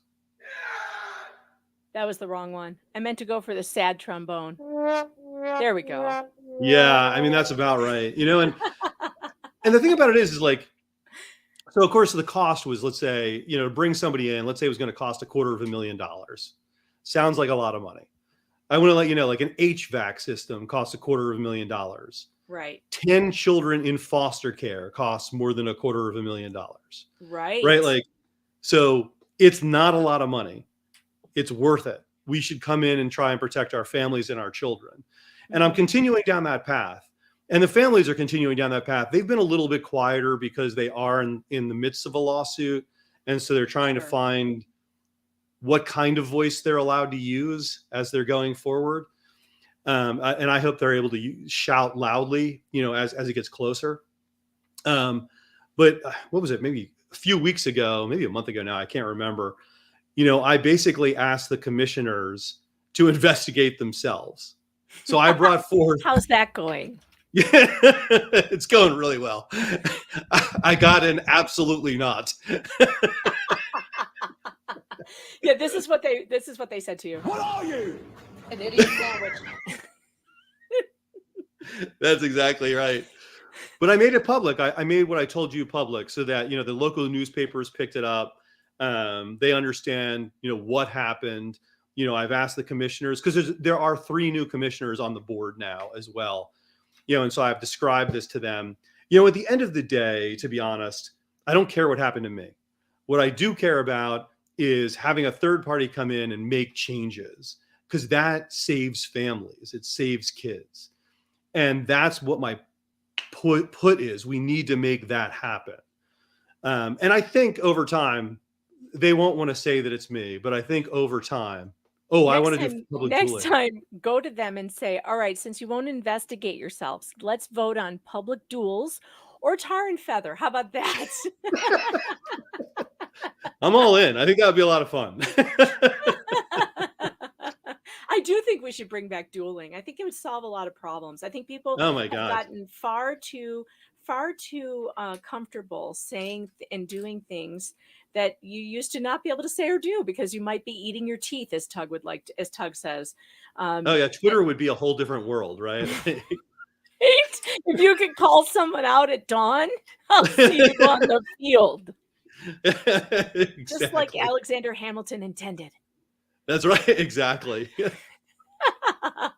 Oh, man. Oh, it's so unfortunate that we have these people in power who get to a point where no one can investigate them. They won't investigate themselves. This is very bad, Mark. And let's talk about your campaign.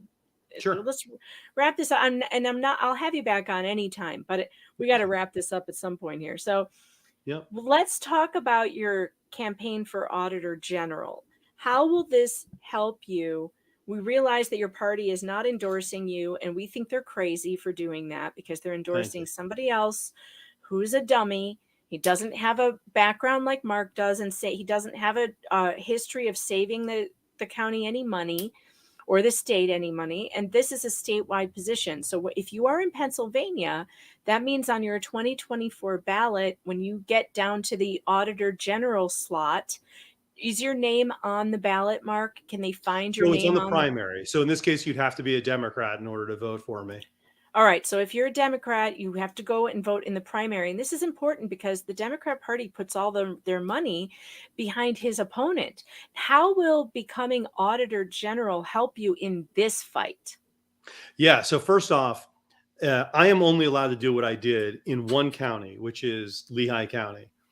When you become the Auditor General, you now have access to all 67 counties of Pennsylvania and are able to do the same thing. Wow. On top of that, yeah. I mean, it's real stuff. So are you saying that if you become the Auditor General, you're going to launch investigations on a county-wide level into all of them? Yes. Dang! Do you see why I love this man?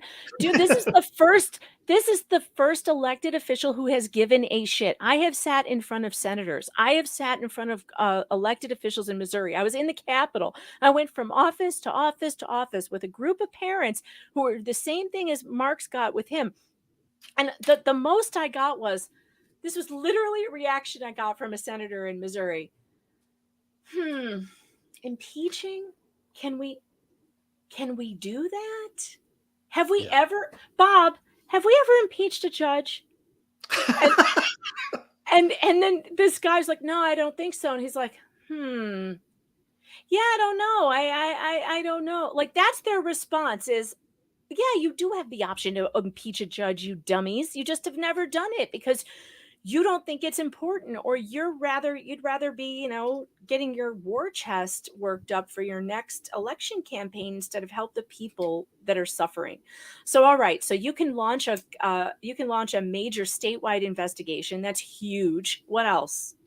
Well, and so let's just talk about the different aspects of that too, right? So we can look at children and youth by itself and say, look, are the processes and procedures working? What's it costing? How much are we spending on foster care and kinship care across the state, right?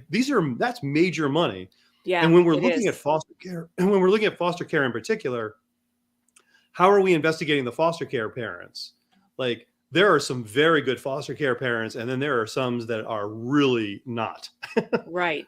Right. And so what can we do to make best practices there?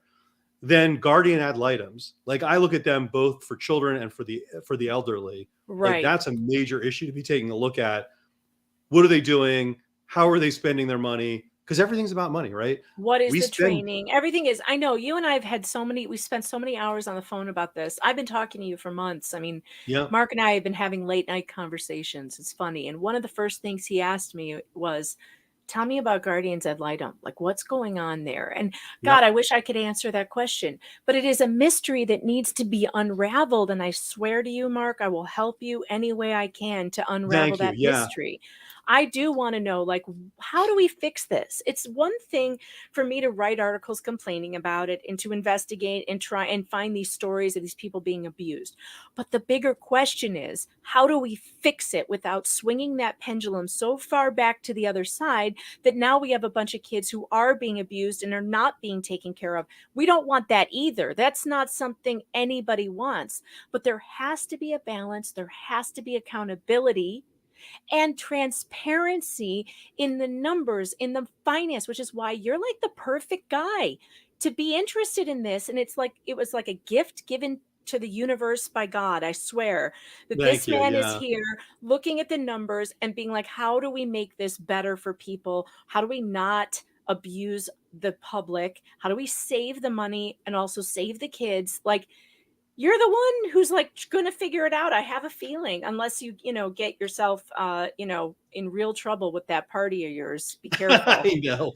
Hide out in that basement as much. Maybe you should put some bulletproof glass up in your house. I don't know. I should probably do that.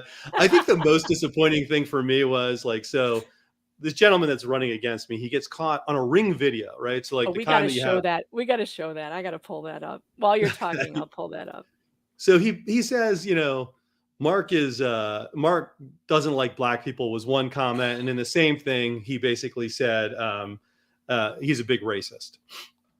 And I'm like, so he gets caught. The video comes out. I don't put it out. Somebody else puts this video out. And then I find out about it because it's, making its rounds. And then after that, there are members of the party that continue to endorse him. Like that really. Yeah, that's disgusting. That struck a nerve with me. I am putting this in the chat. Clickety click. This is by Matt Margolis, my colleague over at PJ Media. He told this story, and this is a great one. And by the way, it really should have been picked up nationally because this is quite the story. He wrote, false racism accusation from Biden's DEI hack rocks race for Pennsylvania Auditor General. Guys, please share this everywhere because Mark could really use your help. Yeah, thank you. Watch this video of this. What's his name? Malcolm Kenyatta.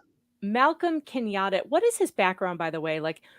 So he is a state rep right now in Philadelphia. And I think he's been in government most of his working life. Yeah, and he appears to be somebody who's been appointed in a bunch of these different high-level positions by the Biden administration directly. He's one of these DEI woke kind of guys who's always complaining about race wherever. And I'm not. Does he have a real, solid financial background? No. Has he ever saved anything? Does he save the county $9 million to your knowledge? No, not to my knowledge. What he claims is that he was on the finance committee. He was on a committee. You know what they do on those committees, by the way? Do you know? Have you been on one? I'll let you describe it. Okay, so you get on the finance committee, which really just means that you're raising money. So they tell you to get on the phone most of the day and you call your donors to raise more money for the finance committee. Occasionally you'll have a hearing here and there, but mostly it's donuts, coffee, and making calls for raising money. It's not about budgeting money. It's not about saving money. It's about raising money for the party. And when you get put on these committees, it's like a reward. So you get a reward to be on the committee because you're going to have junkets to go on. You're going to have the finance committee has to go to Vegas for something because they're going to study the finances at the casinos or however the hell that works. And then they get the lobster dinners and stuff. Like finance, all these committees are a joke. And that's just the way our government runs, unfortunately. Sure, some of them, like Senator Ossoff, for instance, he's on that committee. I don't remember what it's called now, but he's right now investigating foster care on this is it the Human Rights Commission or something? Anyway, he's investigating foster care through this committee, which is actually doing some good work. But you do not see many committees that are doing work that anyone would care about, All right, let's play this because this is outrageous. So he goes to a constituent's house. Let's set this up. Kenyatta goes to a constituent's house and she's got Ring cameras. And he says something so outrageous. Did she release these Ring cameras to the media or to your campaign or? Yeah. So what happened was he went to her house because he's running two races at the same time. He's running against me for Auditor General, and he's also running for his state rep position. Wait a minute. What if he wins both? Can he be both? No. So he would then resign. He would then resign from one. Right. And he's going to resign from the lower position, right? So from the state rep position. And then they'd have to have a special. April 23rd, I think it is. Oh my God, it's coming up so soon. You guys, you people out there who are in Pennsylvania or have family in Pennsylvania, would you please get on the phone and call at your relatives in Pennsylvania and tell them to vote Mark Pinsley in the Democrat primary? And if you're not a Democrat, is it too late to re-register as a Democrat? I don't think so. I think you could register. You could do, whatever your 30-day thing, and then flip back before the general. My dad was always registered as a Democrat because he wanted to vote in the Democrat primary. There's nothing illegal about that. You can be a Republican and register as a Democrat. It is not illegal. So you just have to pick one. You can't do both. Correct. So if you decide in the primary that you want to vote in the Democrat primary, just go re-register. Just change your party. My dad. By the way, anyone can donate. Yes. And can anybody volunteer to make phone calls for you? Absolutely. All right. So if they go to your website, which is voteformarkpinsley.com, is that correct? No, votemarkpinsley.com. Votemarkpinsley.com. It's on his little thing underneath his name there.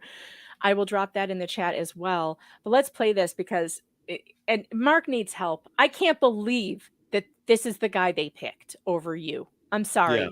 But this is nonsense. And so one of my opponents dropped out of the race, and he's endorsing me next week. That's what we're talking about.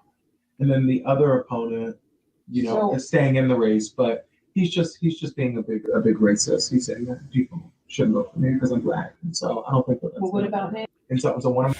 What?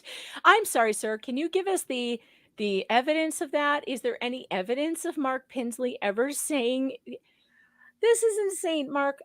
How? And they asked him too. The reporters went and asked him, and he originally just said no comment, and then after that, I think he said something like, "I'm not going to play dirty politics." I'm like, this seems pretty dirty. And he does it again because here's another clip. So for Auditor General, at least in the primary, I don't think we have an opponent. And when I say no, we know you don't have an opponent. There's the guy Mark Pinsley who I told you don't like black people. He's still running, so we'll see if he can get on the ballot. I have no idea. He's from the Lehigh Valley. We'll see if he can get on the ballot. I don't know. There's the guy. OMG. This is defamation. And that they just allow this. Now, I think there was one person who dropped their support. I saw in a news clip that at least one person in the Democrat Party said they were dropping their support from Kenyatta because of this. Oh, is that right? I did not see that. I hope that's true. There was one person, but I don't know if he was anybody very high up. It was just they were interviewing people about it. I wish I had this. I wish I had that. It was in the first article that I think you might have sent me. But one person said, he's not getting my vote after that. And he shouldn't ever get anybody's vote after lying so heinously about his opponent. And he never thought this would get out. He didn't know he was being recorded. And then he doesn't even have his nerve. the woman that he's talking to is the former mother-in-law of the gentleman who he's running against at the state level. So he was going to the mother-in-law and asking her to ask her son-in-law to drop out of the race. Oh, wow. That's terrible. Do you guys get to debate? So we were supposed to debate is a tough word. I asked him to go to 3 debates, which he declined. Of course. Last night we were on I don't want to call it a debate. They had me first and then him. We could have debated. They would have held it as a debate, but he declined once again. So, and what's frustrating about that is he's a really good speaker. He really is, just like one of the better people I've ever seen speak, and is able to convey information Too bad his tongue is full of lies, though. Well, that's the problem. And so, when he's speaking, it sounds good. And in a debate, I would be able to call him out on things and say, is that quite right? That's not quite true. Being on the finance committee does not make you a finance expert. Right. Right. Can you please tell us what exactly are your qualifications that make you a financial expert and not sitting on a finance committee? Exactly. And I had one organization say, well, can't he just hire somebody underneath him who can do the work? I'm like, well, you have two. That's a bad idea. Well, you have 2 people right next to each other. One has the resume and one doesn't. Why would you choose the one that doesn't? It's just a weird question. So he is the grandson of Muhammad Kenyatta. I thought so. So now it makes sense. So Muhammad Kenyatta was a civil rights activist and, kind of a notable civil rights activist. So this makes sense. Nepotism has played a part in his rise. It could well be. I don't know enough about his history. I do know that his parents were divorced and like he lived a tough younger life, but that's all I know about him really. Well, let's see what he majored in. Let's see if he majored in finance. Let's see. I think it's communications. He went to Harvard Kennedy School of Government for a 3-week executive education program. So that's to teach you how to be a politician. Yeah. He went to Temple University for his Bachelor of Arts degree in strategic communication, and a Master of Science in Public Communication from Drexel. I see nothing in here about finance, Mark. Yeah. Nothing. So this makes sense as to why he's a good speaker, because he majored in communication. He got his graduate degree in it as well. Yeah. But no, there's nothing in here about any finance experience. So let's see if we have anything in his career. Let's see. Community affairs and politics since he was 11 years old. Wow, that's early. Community activist. Okay. Still no finance. And let's see. He was the campaign manager for Sherry Cohen, who was the daughter of a city councilman. So he knows his way around politics. He got in with the Joe Biden administration in 2020. And that's about it. I am not seeing anything. There's not one note in here that he has any financial experience whatsoever. And yet he's running for Auditor General of the entire state. Now, Mark, what is the main purpose of the Auditor General? This is a role I actually have never considered before I met you. I didn't even know it existed. What does the Auditor General do? Probably the easiest way to say it is like it's the fiscal watchdog for the state. So if you're like, our state has about $45 billion that we spend. The Auditor General is allowed to audit all of that $45 billion coming and going. So you can audit where it's coming from, and you can audit, the agencies that it goes to. In a way I normally describe it as controller is a little easier for people to understand, is like we audit payroll every 2 weeks, right? We audit vendor payments. So that's kind of a smaller way of thinking about it, but think about it in terms of every agency that a state has. The Auditor General has the ability to go in and audit. This is a very important role. And if you're not there, if you're not qualified to do it, it sounds like to me he wants it for political purposes, not because has he made any promises as, oh, here we go. I got it. Here, maybe he'll explain it to us. Why Auditor General? I traveled all across this Commonwealth and I've met so many families just like my own. Good people who work their butts off, and still the basic bargain of a good school, a good job, and a safe community is out of reach. We deserve a government that works for working families. Well, that's a nice platitude, but what does it mean? That starts with being serious about fixing what's broken, having an Auditor General who isn't afraid to stand up for those too often forgotten by our government. I'm running for Auditor General because it's time for the underdog to be a watchdog for the working families of Pennsylvania, to ask tough questions, help reimagine and streamline government, to help build the coalitions to fix what's wrong.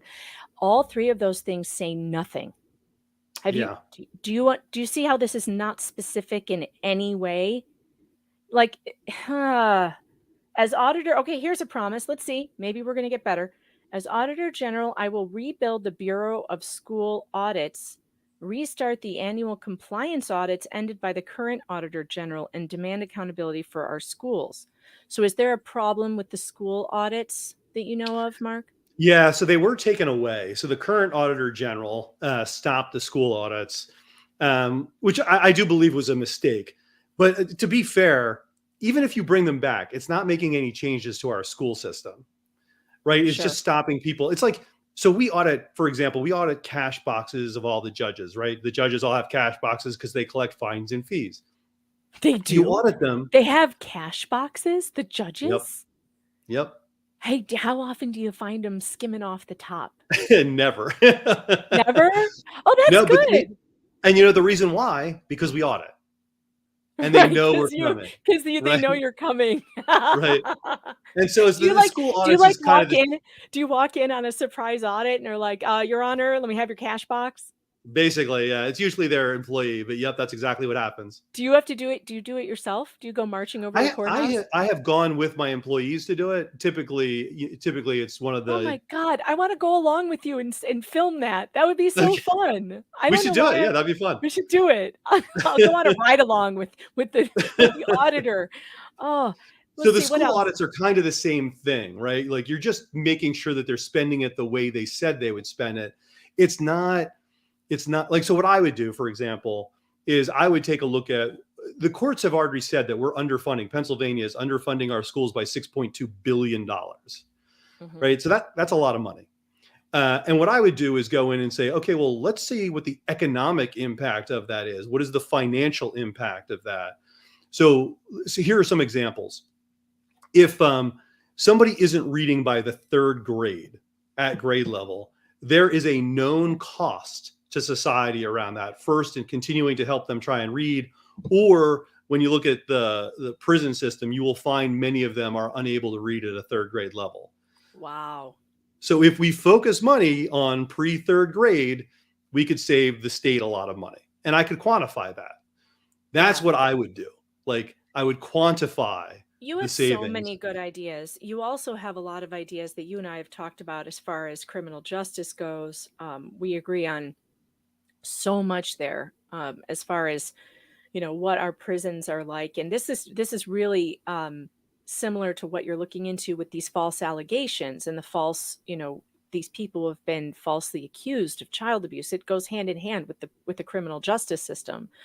Absolutely. And I just feel like you have so many, you're in touch with these people who are showing you that there is a systemic problem in the false allegations and accusations. And I see that, Kenyatta here is saying he's going to stand up for workers, creating the first ever, another bureau. This is just what we need. Bureau of Labor and Worker Protections, and use the power of the office to take on wage theft, employee misclassification, and union busting.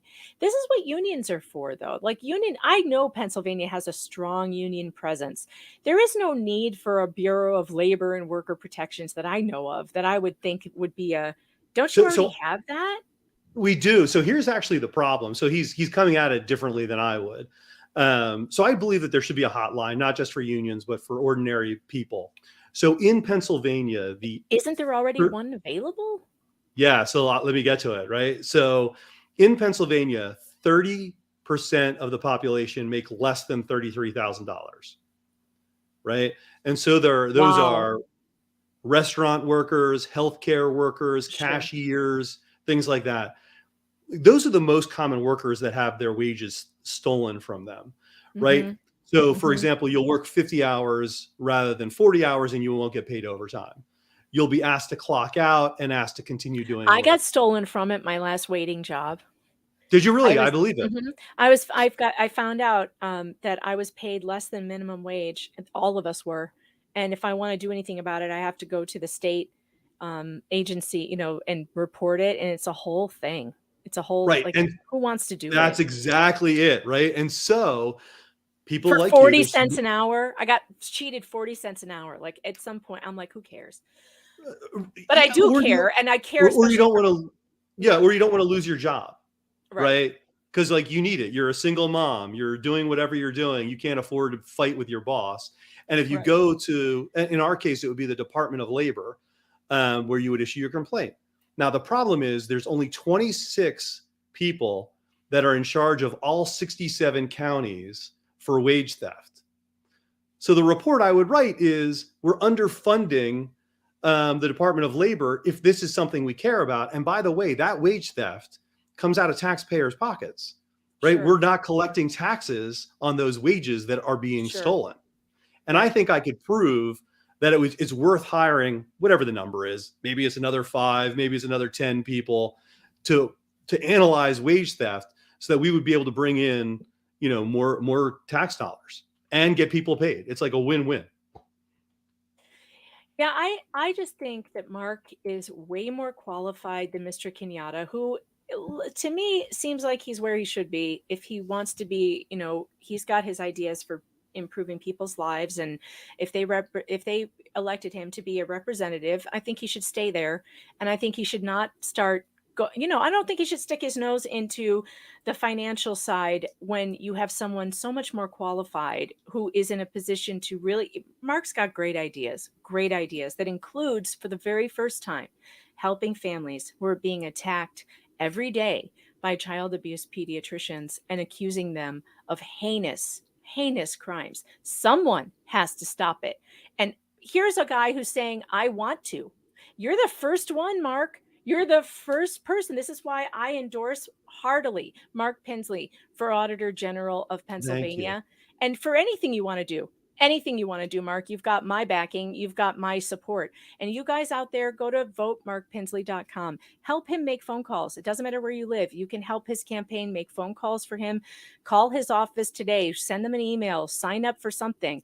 Do something. You can probably do, I don't know, do they do email campaigns? What can people do if they don't live in Pennsylvania? I mean, certainly if they have family or friends, they can email their family or friends. They can certainly call, like we can give them lists of people to call. They can call 10 people, they can call 500 people. Obviously they can donate. They can just put it out there too. Like they can tweet it out, Facebook it out, all those kind of things. Social media. Helps. I have put Mark's epic 100-page report in the description of this video, by the way. Send that to your family in Pennsylvania. Show them what this man has done. He has done more than any other elected official I've ever known for these people, for the families that we have been covering on this program, that I have been covering in my journalism for 20 years. This man has done more for them just by listening to them, reporting what they have told him, believing them, and investigating their stories. That I've never seen anybody do this. We do need more people like you in America, Mark. We need way more. And I'm making an exception of my I hate politicians rule for Mark Pinsley. I actually love Mark Pinsley, and I think you should too. And I think you should go and help the people of Pennsylvania in their primary figure out that Kenyatta is not the guy for this Auditor General. Maybe he can be a representative and he can keep going on his DEI escapades or whatever the hell it is that he does. But he's not cut out for the Auditor General position. This is something that Mark should have. And I want to see you get it, Mark. I really do. Thank you. I really do appreciate it. All right. Well, thank you so much for joining me today. Please come back anytime. I want to hear updates whenever you've got them. Yeah, Please. no, I absolutely will. I'm hoping that the county does something. I can come back and tell you about the changes that we made. I would love that. Let me know if the sackcloth and ashes, this program will send sackcloth and ashes to the county if they're ready to rend their garments and get on the floor on their hands and knees and apologize. I will let them know. I'll provide it for free. All right, Mark, you take care. Thank you so much, Megan. I really appreciate it. All righty. Bye-bye. All right, everybody, get over to Mark Pinsley. Votemarkpinsley.com. I'm going to put that in the chat right now again. I have to put it on Rumble too. Votemarkpinsley.com. Make sure I got the right one. Yes. His website looks better too. All right, here we go. This is what it looks like. There's a good looking guy. All right, go over there and help him. I don't do this a lot. In fact, I never do it. I never do this. I never say, go vote for this person, go help this person with their campaign. But I literally have never known anybody in any elected office who's done this much to help families in this kind of trouble. Mark, if you're still listening, by the way, I'm going to send you an email in a couple of minutes after the show because You Are the Power wants to connect with you. They have some questions about how to follow the money. And I told them you would be their guy. So I will hook you guys up so that you can connect with them. Yeah, MLS, I'm probably not sticking around. You guys are rating me right now and I'm not sticking around. But for those of you who have rated this program right now, you go back and watch it. Go back and watch it because this is a really important topic about a guy in government who actually works. Somebody who does something, somebody who actually cares about the people who come to him and tell him, hey, we're being abused by this system. We're being abused. Our kids are being taken away. Good Lord. All right. Well, now that all the Raiders are here, I said I was going to pull this up earlier and I didn't. So I'll tell you what, I will show, memes were made. Oh, let me go look in locals. Hold on. Oh, memes were made. Yay. Yay. All right. Let's see. What's this? What? Wait. Oh, oh, Mark, I hope you're watching. Hold on. This is so good. Oh my God, look at this. They told me to follow the money and it showed me their corruption. How is that my fault? He's got a fatal error on the screen and death is coming for him. That's not funny. Mark, we're praying for your safety every day. All right, what else did locals do? Oh, that's a good one, locals. Oh, a Dilbert cartoon. Who did this? All right, this is going to take a little while. I have to read it. I was looking at our organizational charts and budgets. I noticed an excessive amount of child abuse and corruption. We cannot afford this extravagant surplus spending on our evil, as I've detailed this in a 100-page report. Hey, this includes you, Smith Jensen Department of Medical Kidnapping. No sneaking out saying this doesn't pertain to me when you're the only group in this report. Why did we even hire you guys? I gotta send this to him. Oh my God, this is so good. I gotta send this to him. Locals, you're outdoing yourself. I love it. I absolutely love it. Locals is so funny. MeganFox.locals.com. Make sure you get over there and follow me there for free. MLS says, let's see some Legos. Well, I fixed the hat rack. Tug in the hat rack. He's sitting in it now. I made it a little smaller and he's carrying a hammer. I'm going to put you in a hat rack, boy. That's Tug in the hat rack. That's my most recent Lego creation. I have the entire turtle purgatory, which is on the floor over here. But I need to make an RV. So I have to figure out how to make an RV. I know Valhalla is working on his RV, but I think I need to learn how to make one because I don't know how to make a car. So I need to figure that out because I feel like I could do good with the RV. All right. What am I building on Saturday? Well, I might attempt to build the RV, but if I don't, I do have a kit. I have a flower kit. It's a bonsai tree.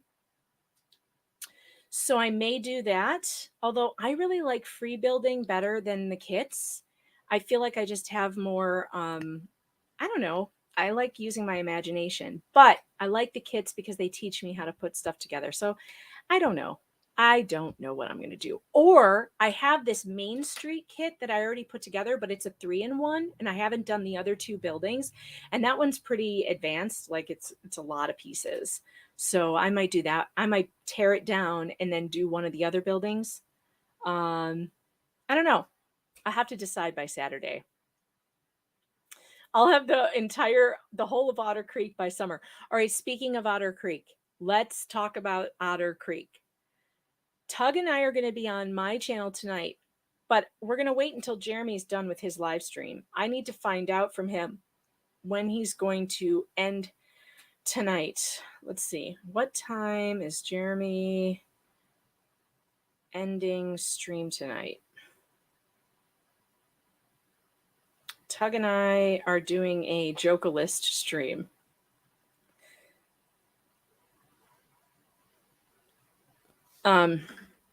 So I want to try and do it after he's done so I don't step on his toes and so the audience can come and enjoy our stream too.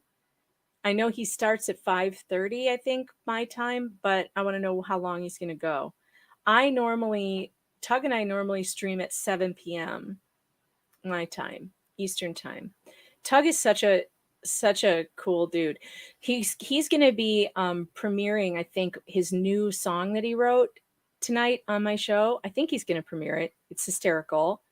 And then I commissioned him to write me a song as well. I feel like I should play it for you right now. But wait, I don't think I can. Hold on.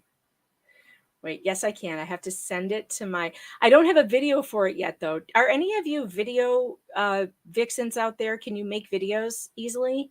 If I send you a music file, will you put it to a funny video for me? Do any of you do that? There's 721 of you here.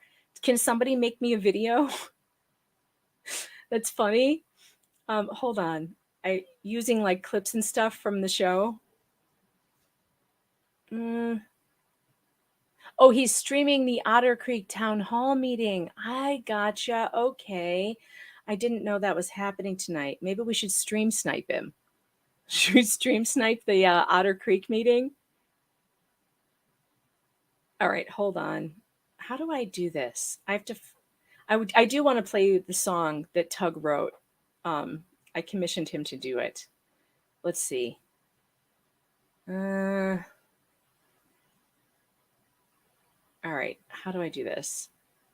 I have to open it in Dropbox and then I have to, send it to myself? Yeah, let's try that. No, save to my Dropbox. Yes, save to Dropbox. Okay, let's see now if I can go on my computer and get it. Hold, please. Hold, please. Where's my music?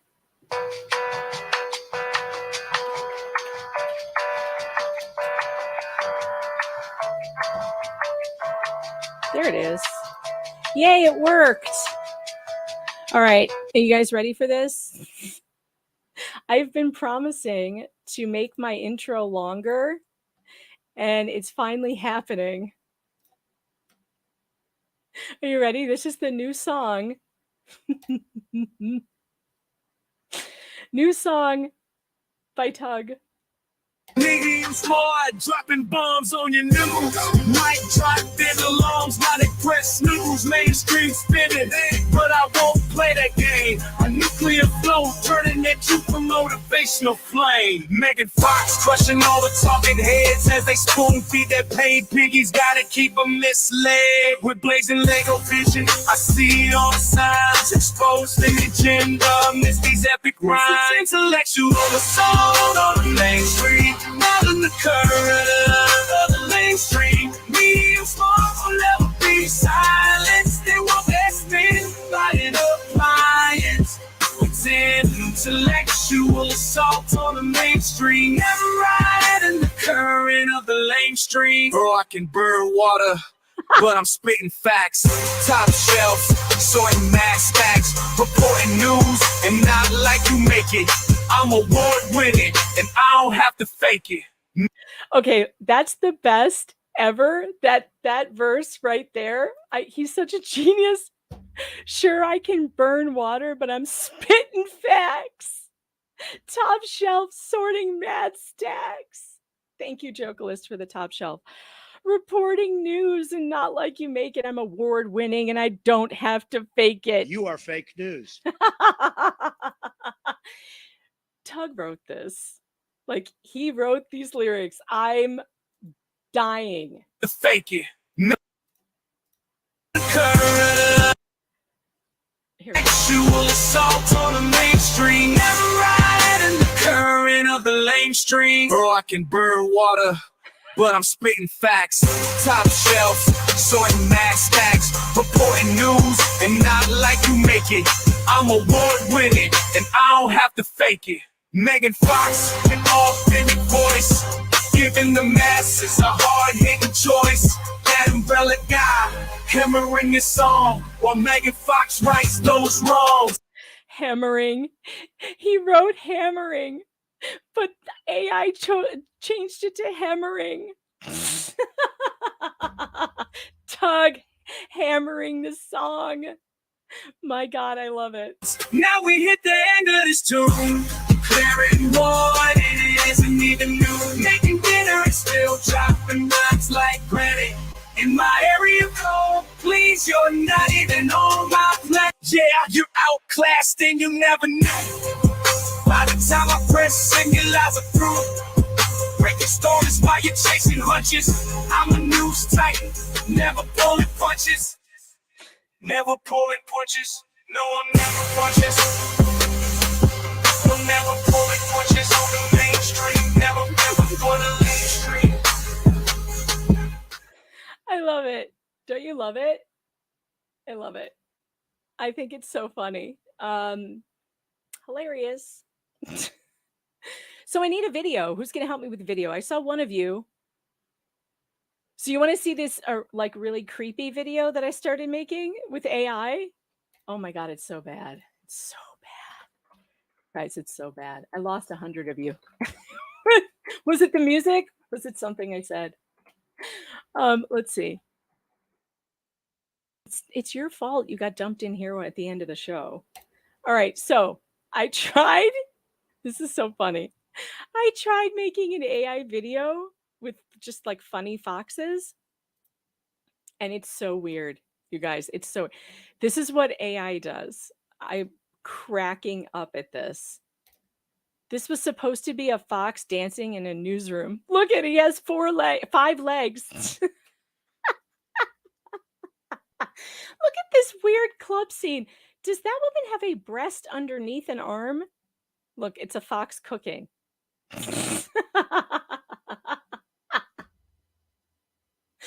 Is that the weirdest thing you ever saw or what? Look at that weird look at that weird fox. Look at what AI does. So we've got 2 arms, 2 legs, and then something sticking out of the belly. What the hell is this? I like this one. That one's funny. But this one, look, this chick back here, I think is that like a side boob? I don't understand this at all. I don't. And then this one, I said, I think the prompt was a fox cooking dinner for 3 little foxes, and it put the little fox in the pot. Look closely. Look what's going in the pot. It's another fox.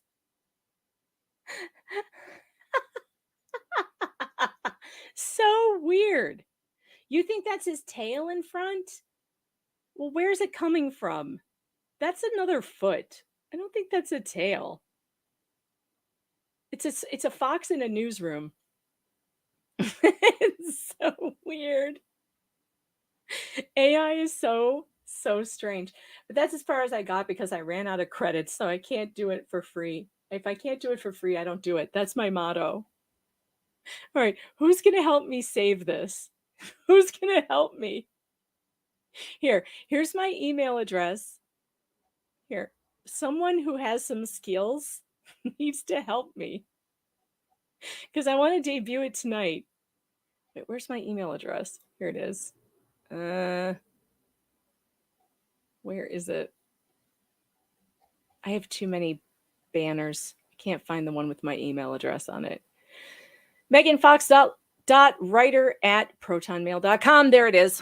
All right, if you can help me put that epic song to a video, let me know. Email me. I will send you the file, and you can help me by making a video. That would be great. Okay, Madam Mayor is doing a live stream of the town hall meeting. Okay, good to know. You know what? She emailed me the other day. I need to get back to her. Madam Mayor, I am not ignoring you.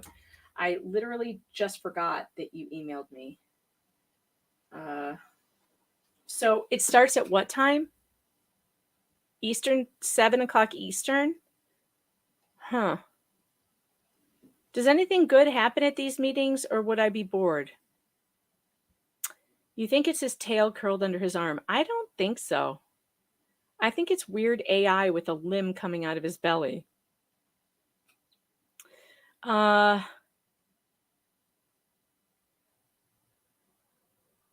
Okay, I'm reading the chat. All right, let's get to the super chats because there are quite a few of them. Double Karma says Lynette Michelle Preston is here is not the real LP guys. They're Legal Vices mod if you don't realize. Yes, that is true. I have anxiety over the roof. All right. Gina Hampton Dukes, thanks for the super chat. Says, when did child protective doctor become a specialty? It's redundant and stupid. I agree. Shouldn't a regular pediatrician or any doctor be able to see signs of child abuse? Rogue Mama, thanks for the super chat, says, see, there are other good government employees like me. That's right. They're few and far between, but they do exist. Texan number 10, thanks for the super chat, says, don't vote like sheep. Sheep be dumb. That's true. Hey, Joe, thanks for the super sticker. Appreciate you. David E. Jones, thanks for the super chat. Keep up the fight, Mark. And thank you, Megan, for highlighting hearing the corruption in yet another area. Why can't people hashtag do the right thing? I don't know. It just seems too far above everyone. Sarah Adams says, thanks for the super chat, says, homo dis again. You better realize, recognize. Hashtag my homos. I said plural. You missed it. Aussie Just Jen, do these doctors get paid more money when put into DFS? That's something we're trying to figure out. Something that Mark is going to investigate if he gets that Auditor General job. Cashbox right along, Lois Thomas. I totally think that would be so funny. Wouldn't that be hilarious? The DCV Titan, thanks to the super chat. We do need to watch out for our whistlers. They have an odd habit of self-Minecrafting via debris to the back of the head. Yeah, it's weird, right? Like that guy in the news recently. Where was he a whistleblower from? Boeing? Rachel McCullough, thanks for the super chat, says, watch yesterday, Madam Mayor, at 17 minutes. Okay, I will check it out. I will check it out. All right, so the question is, where am I going to direct you people? Is anybody else live right now? Let's see. Let's see which one of my homies is live.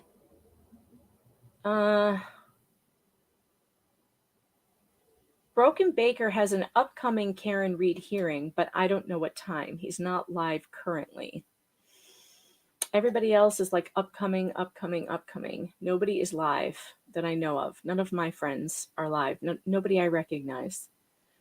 So I guess you guys are going to have to make your own schedule for what you're going to do for the rest of the day. But please make sure that you're back on my channel sometime around 7 p.m. tonight, because Tug and I are going to be doing a stream. Whether or not we're doing the Jokerless stream or we're going to maybe watch this town hall hearing that I didn't know was happening, we'll figure it out.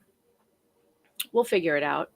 But be back here because we've got stuff to do. What do you mean stay? I've been here for 2 hours. I need to go and get my podcast recorded for tomorrow. That reminds me.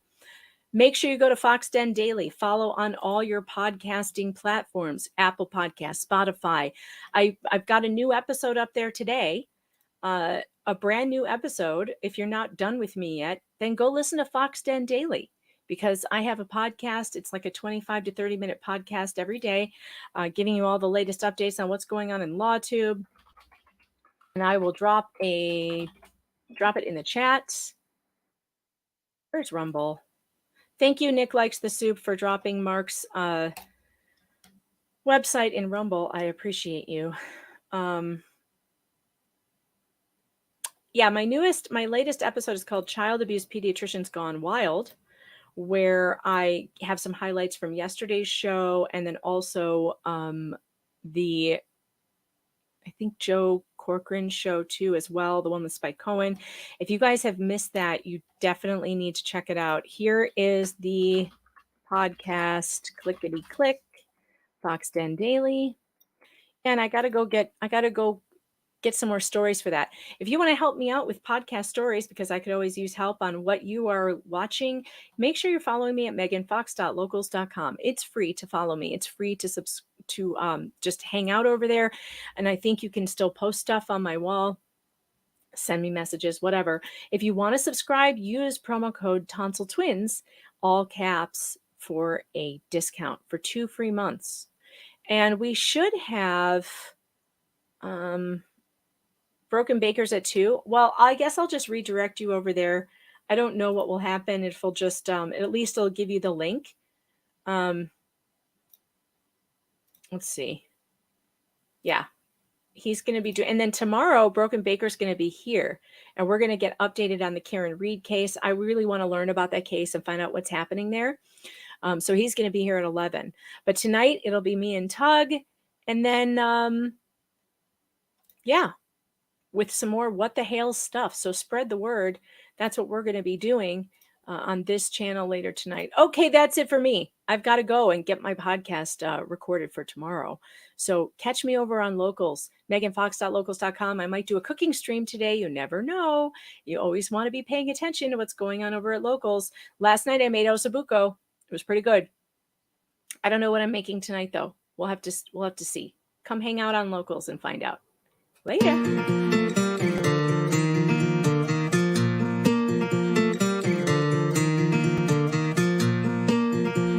Lost, my world is near its end. I almost felt my head is full of a million choices. I am alive, I'm not here to pretend. I love my friends, my heart is filled with a million voices. Oh, this road has many choices. Oh, and my heart, million voices. Come next to me, my friend, embrace the sky. I'm not afraid to fly. It's not the time to say goodbye.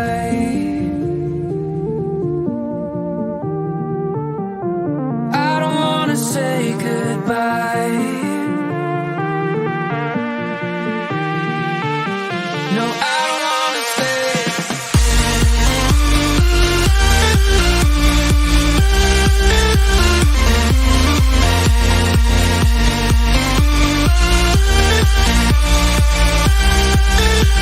No, I don't wanna say goodbye.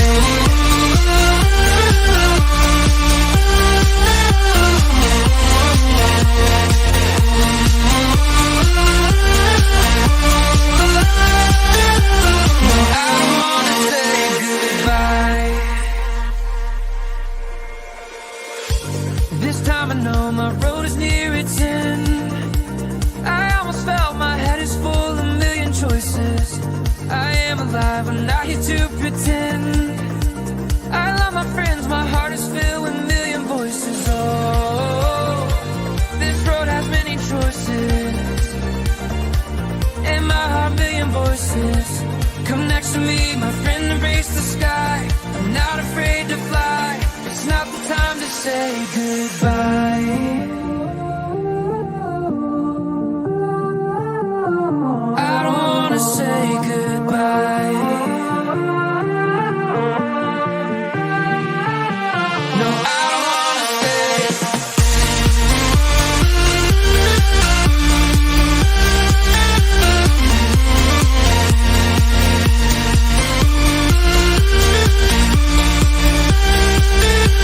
No, I don't wanna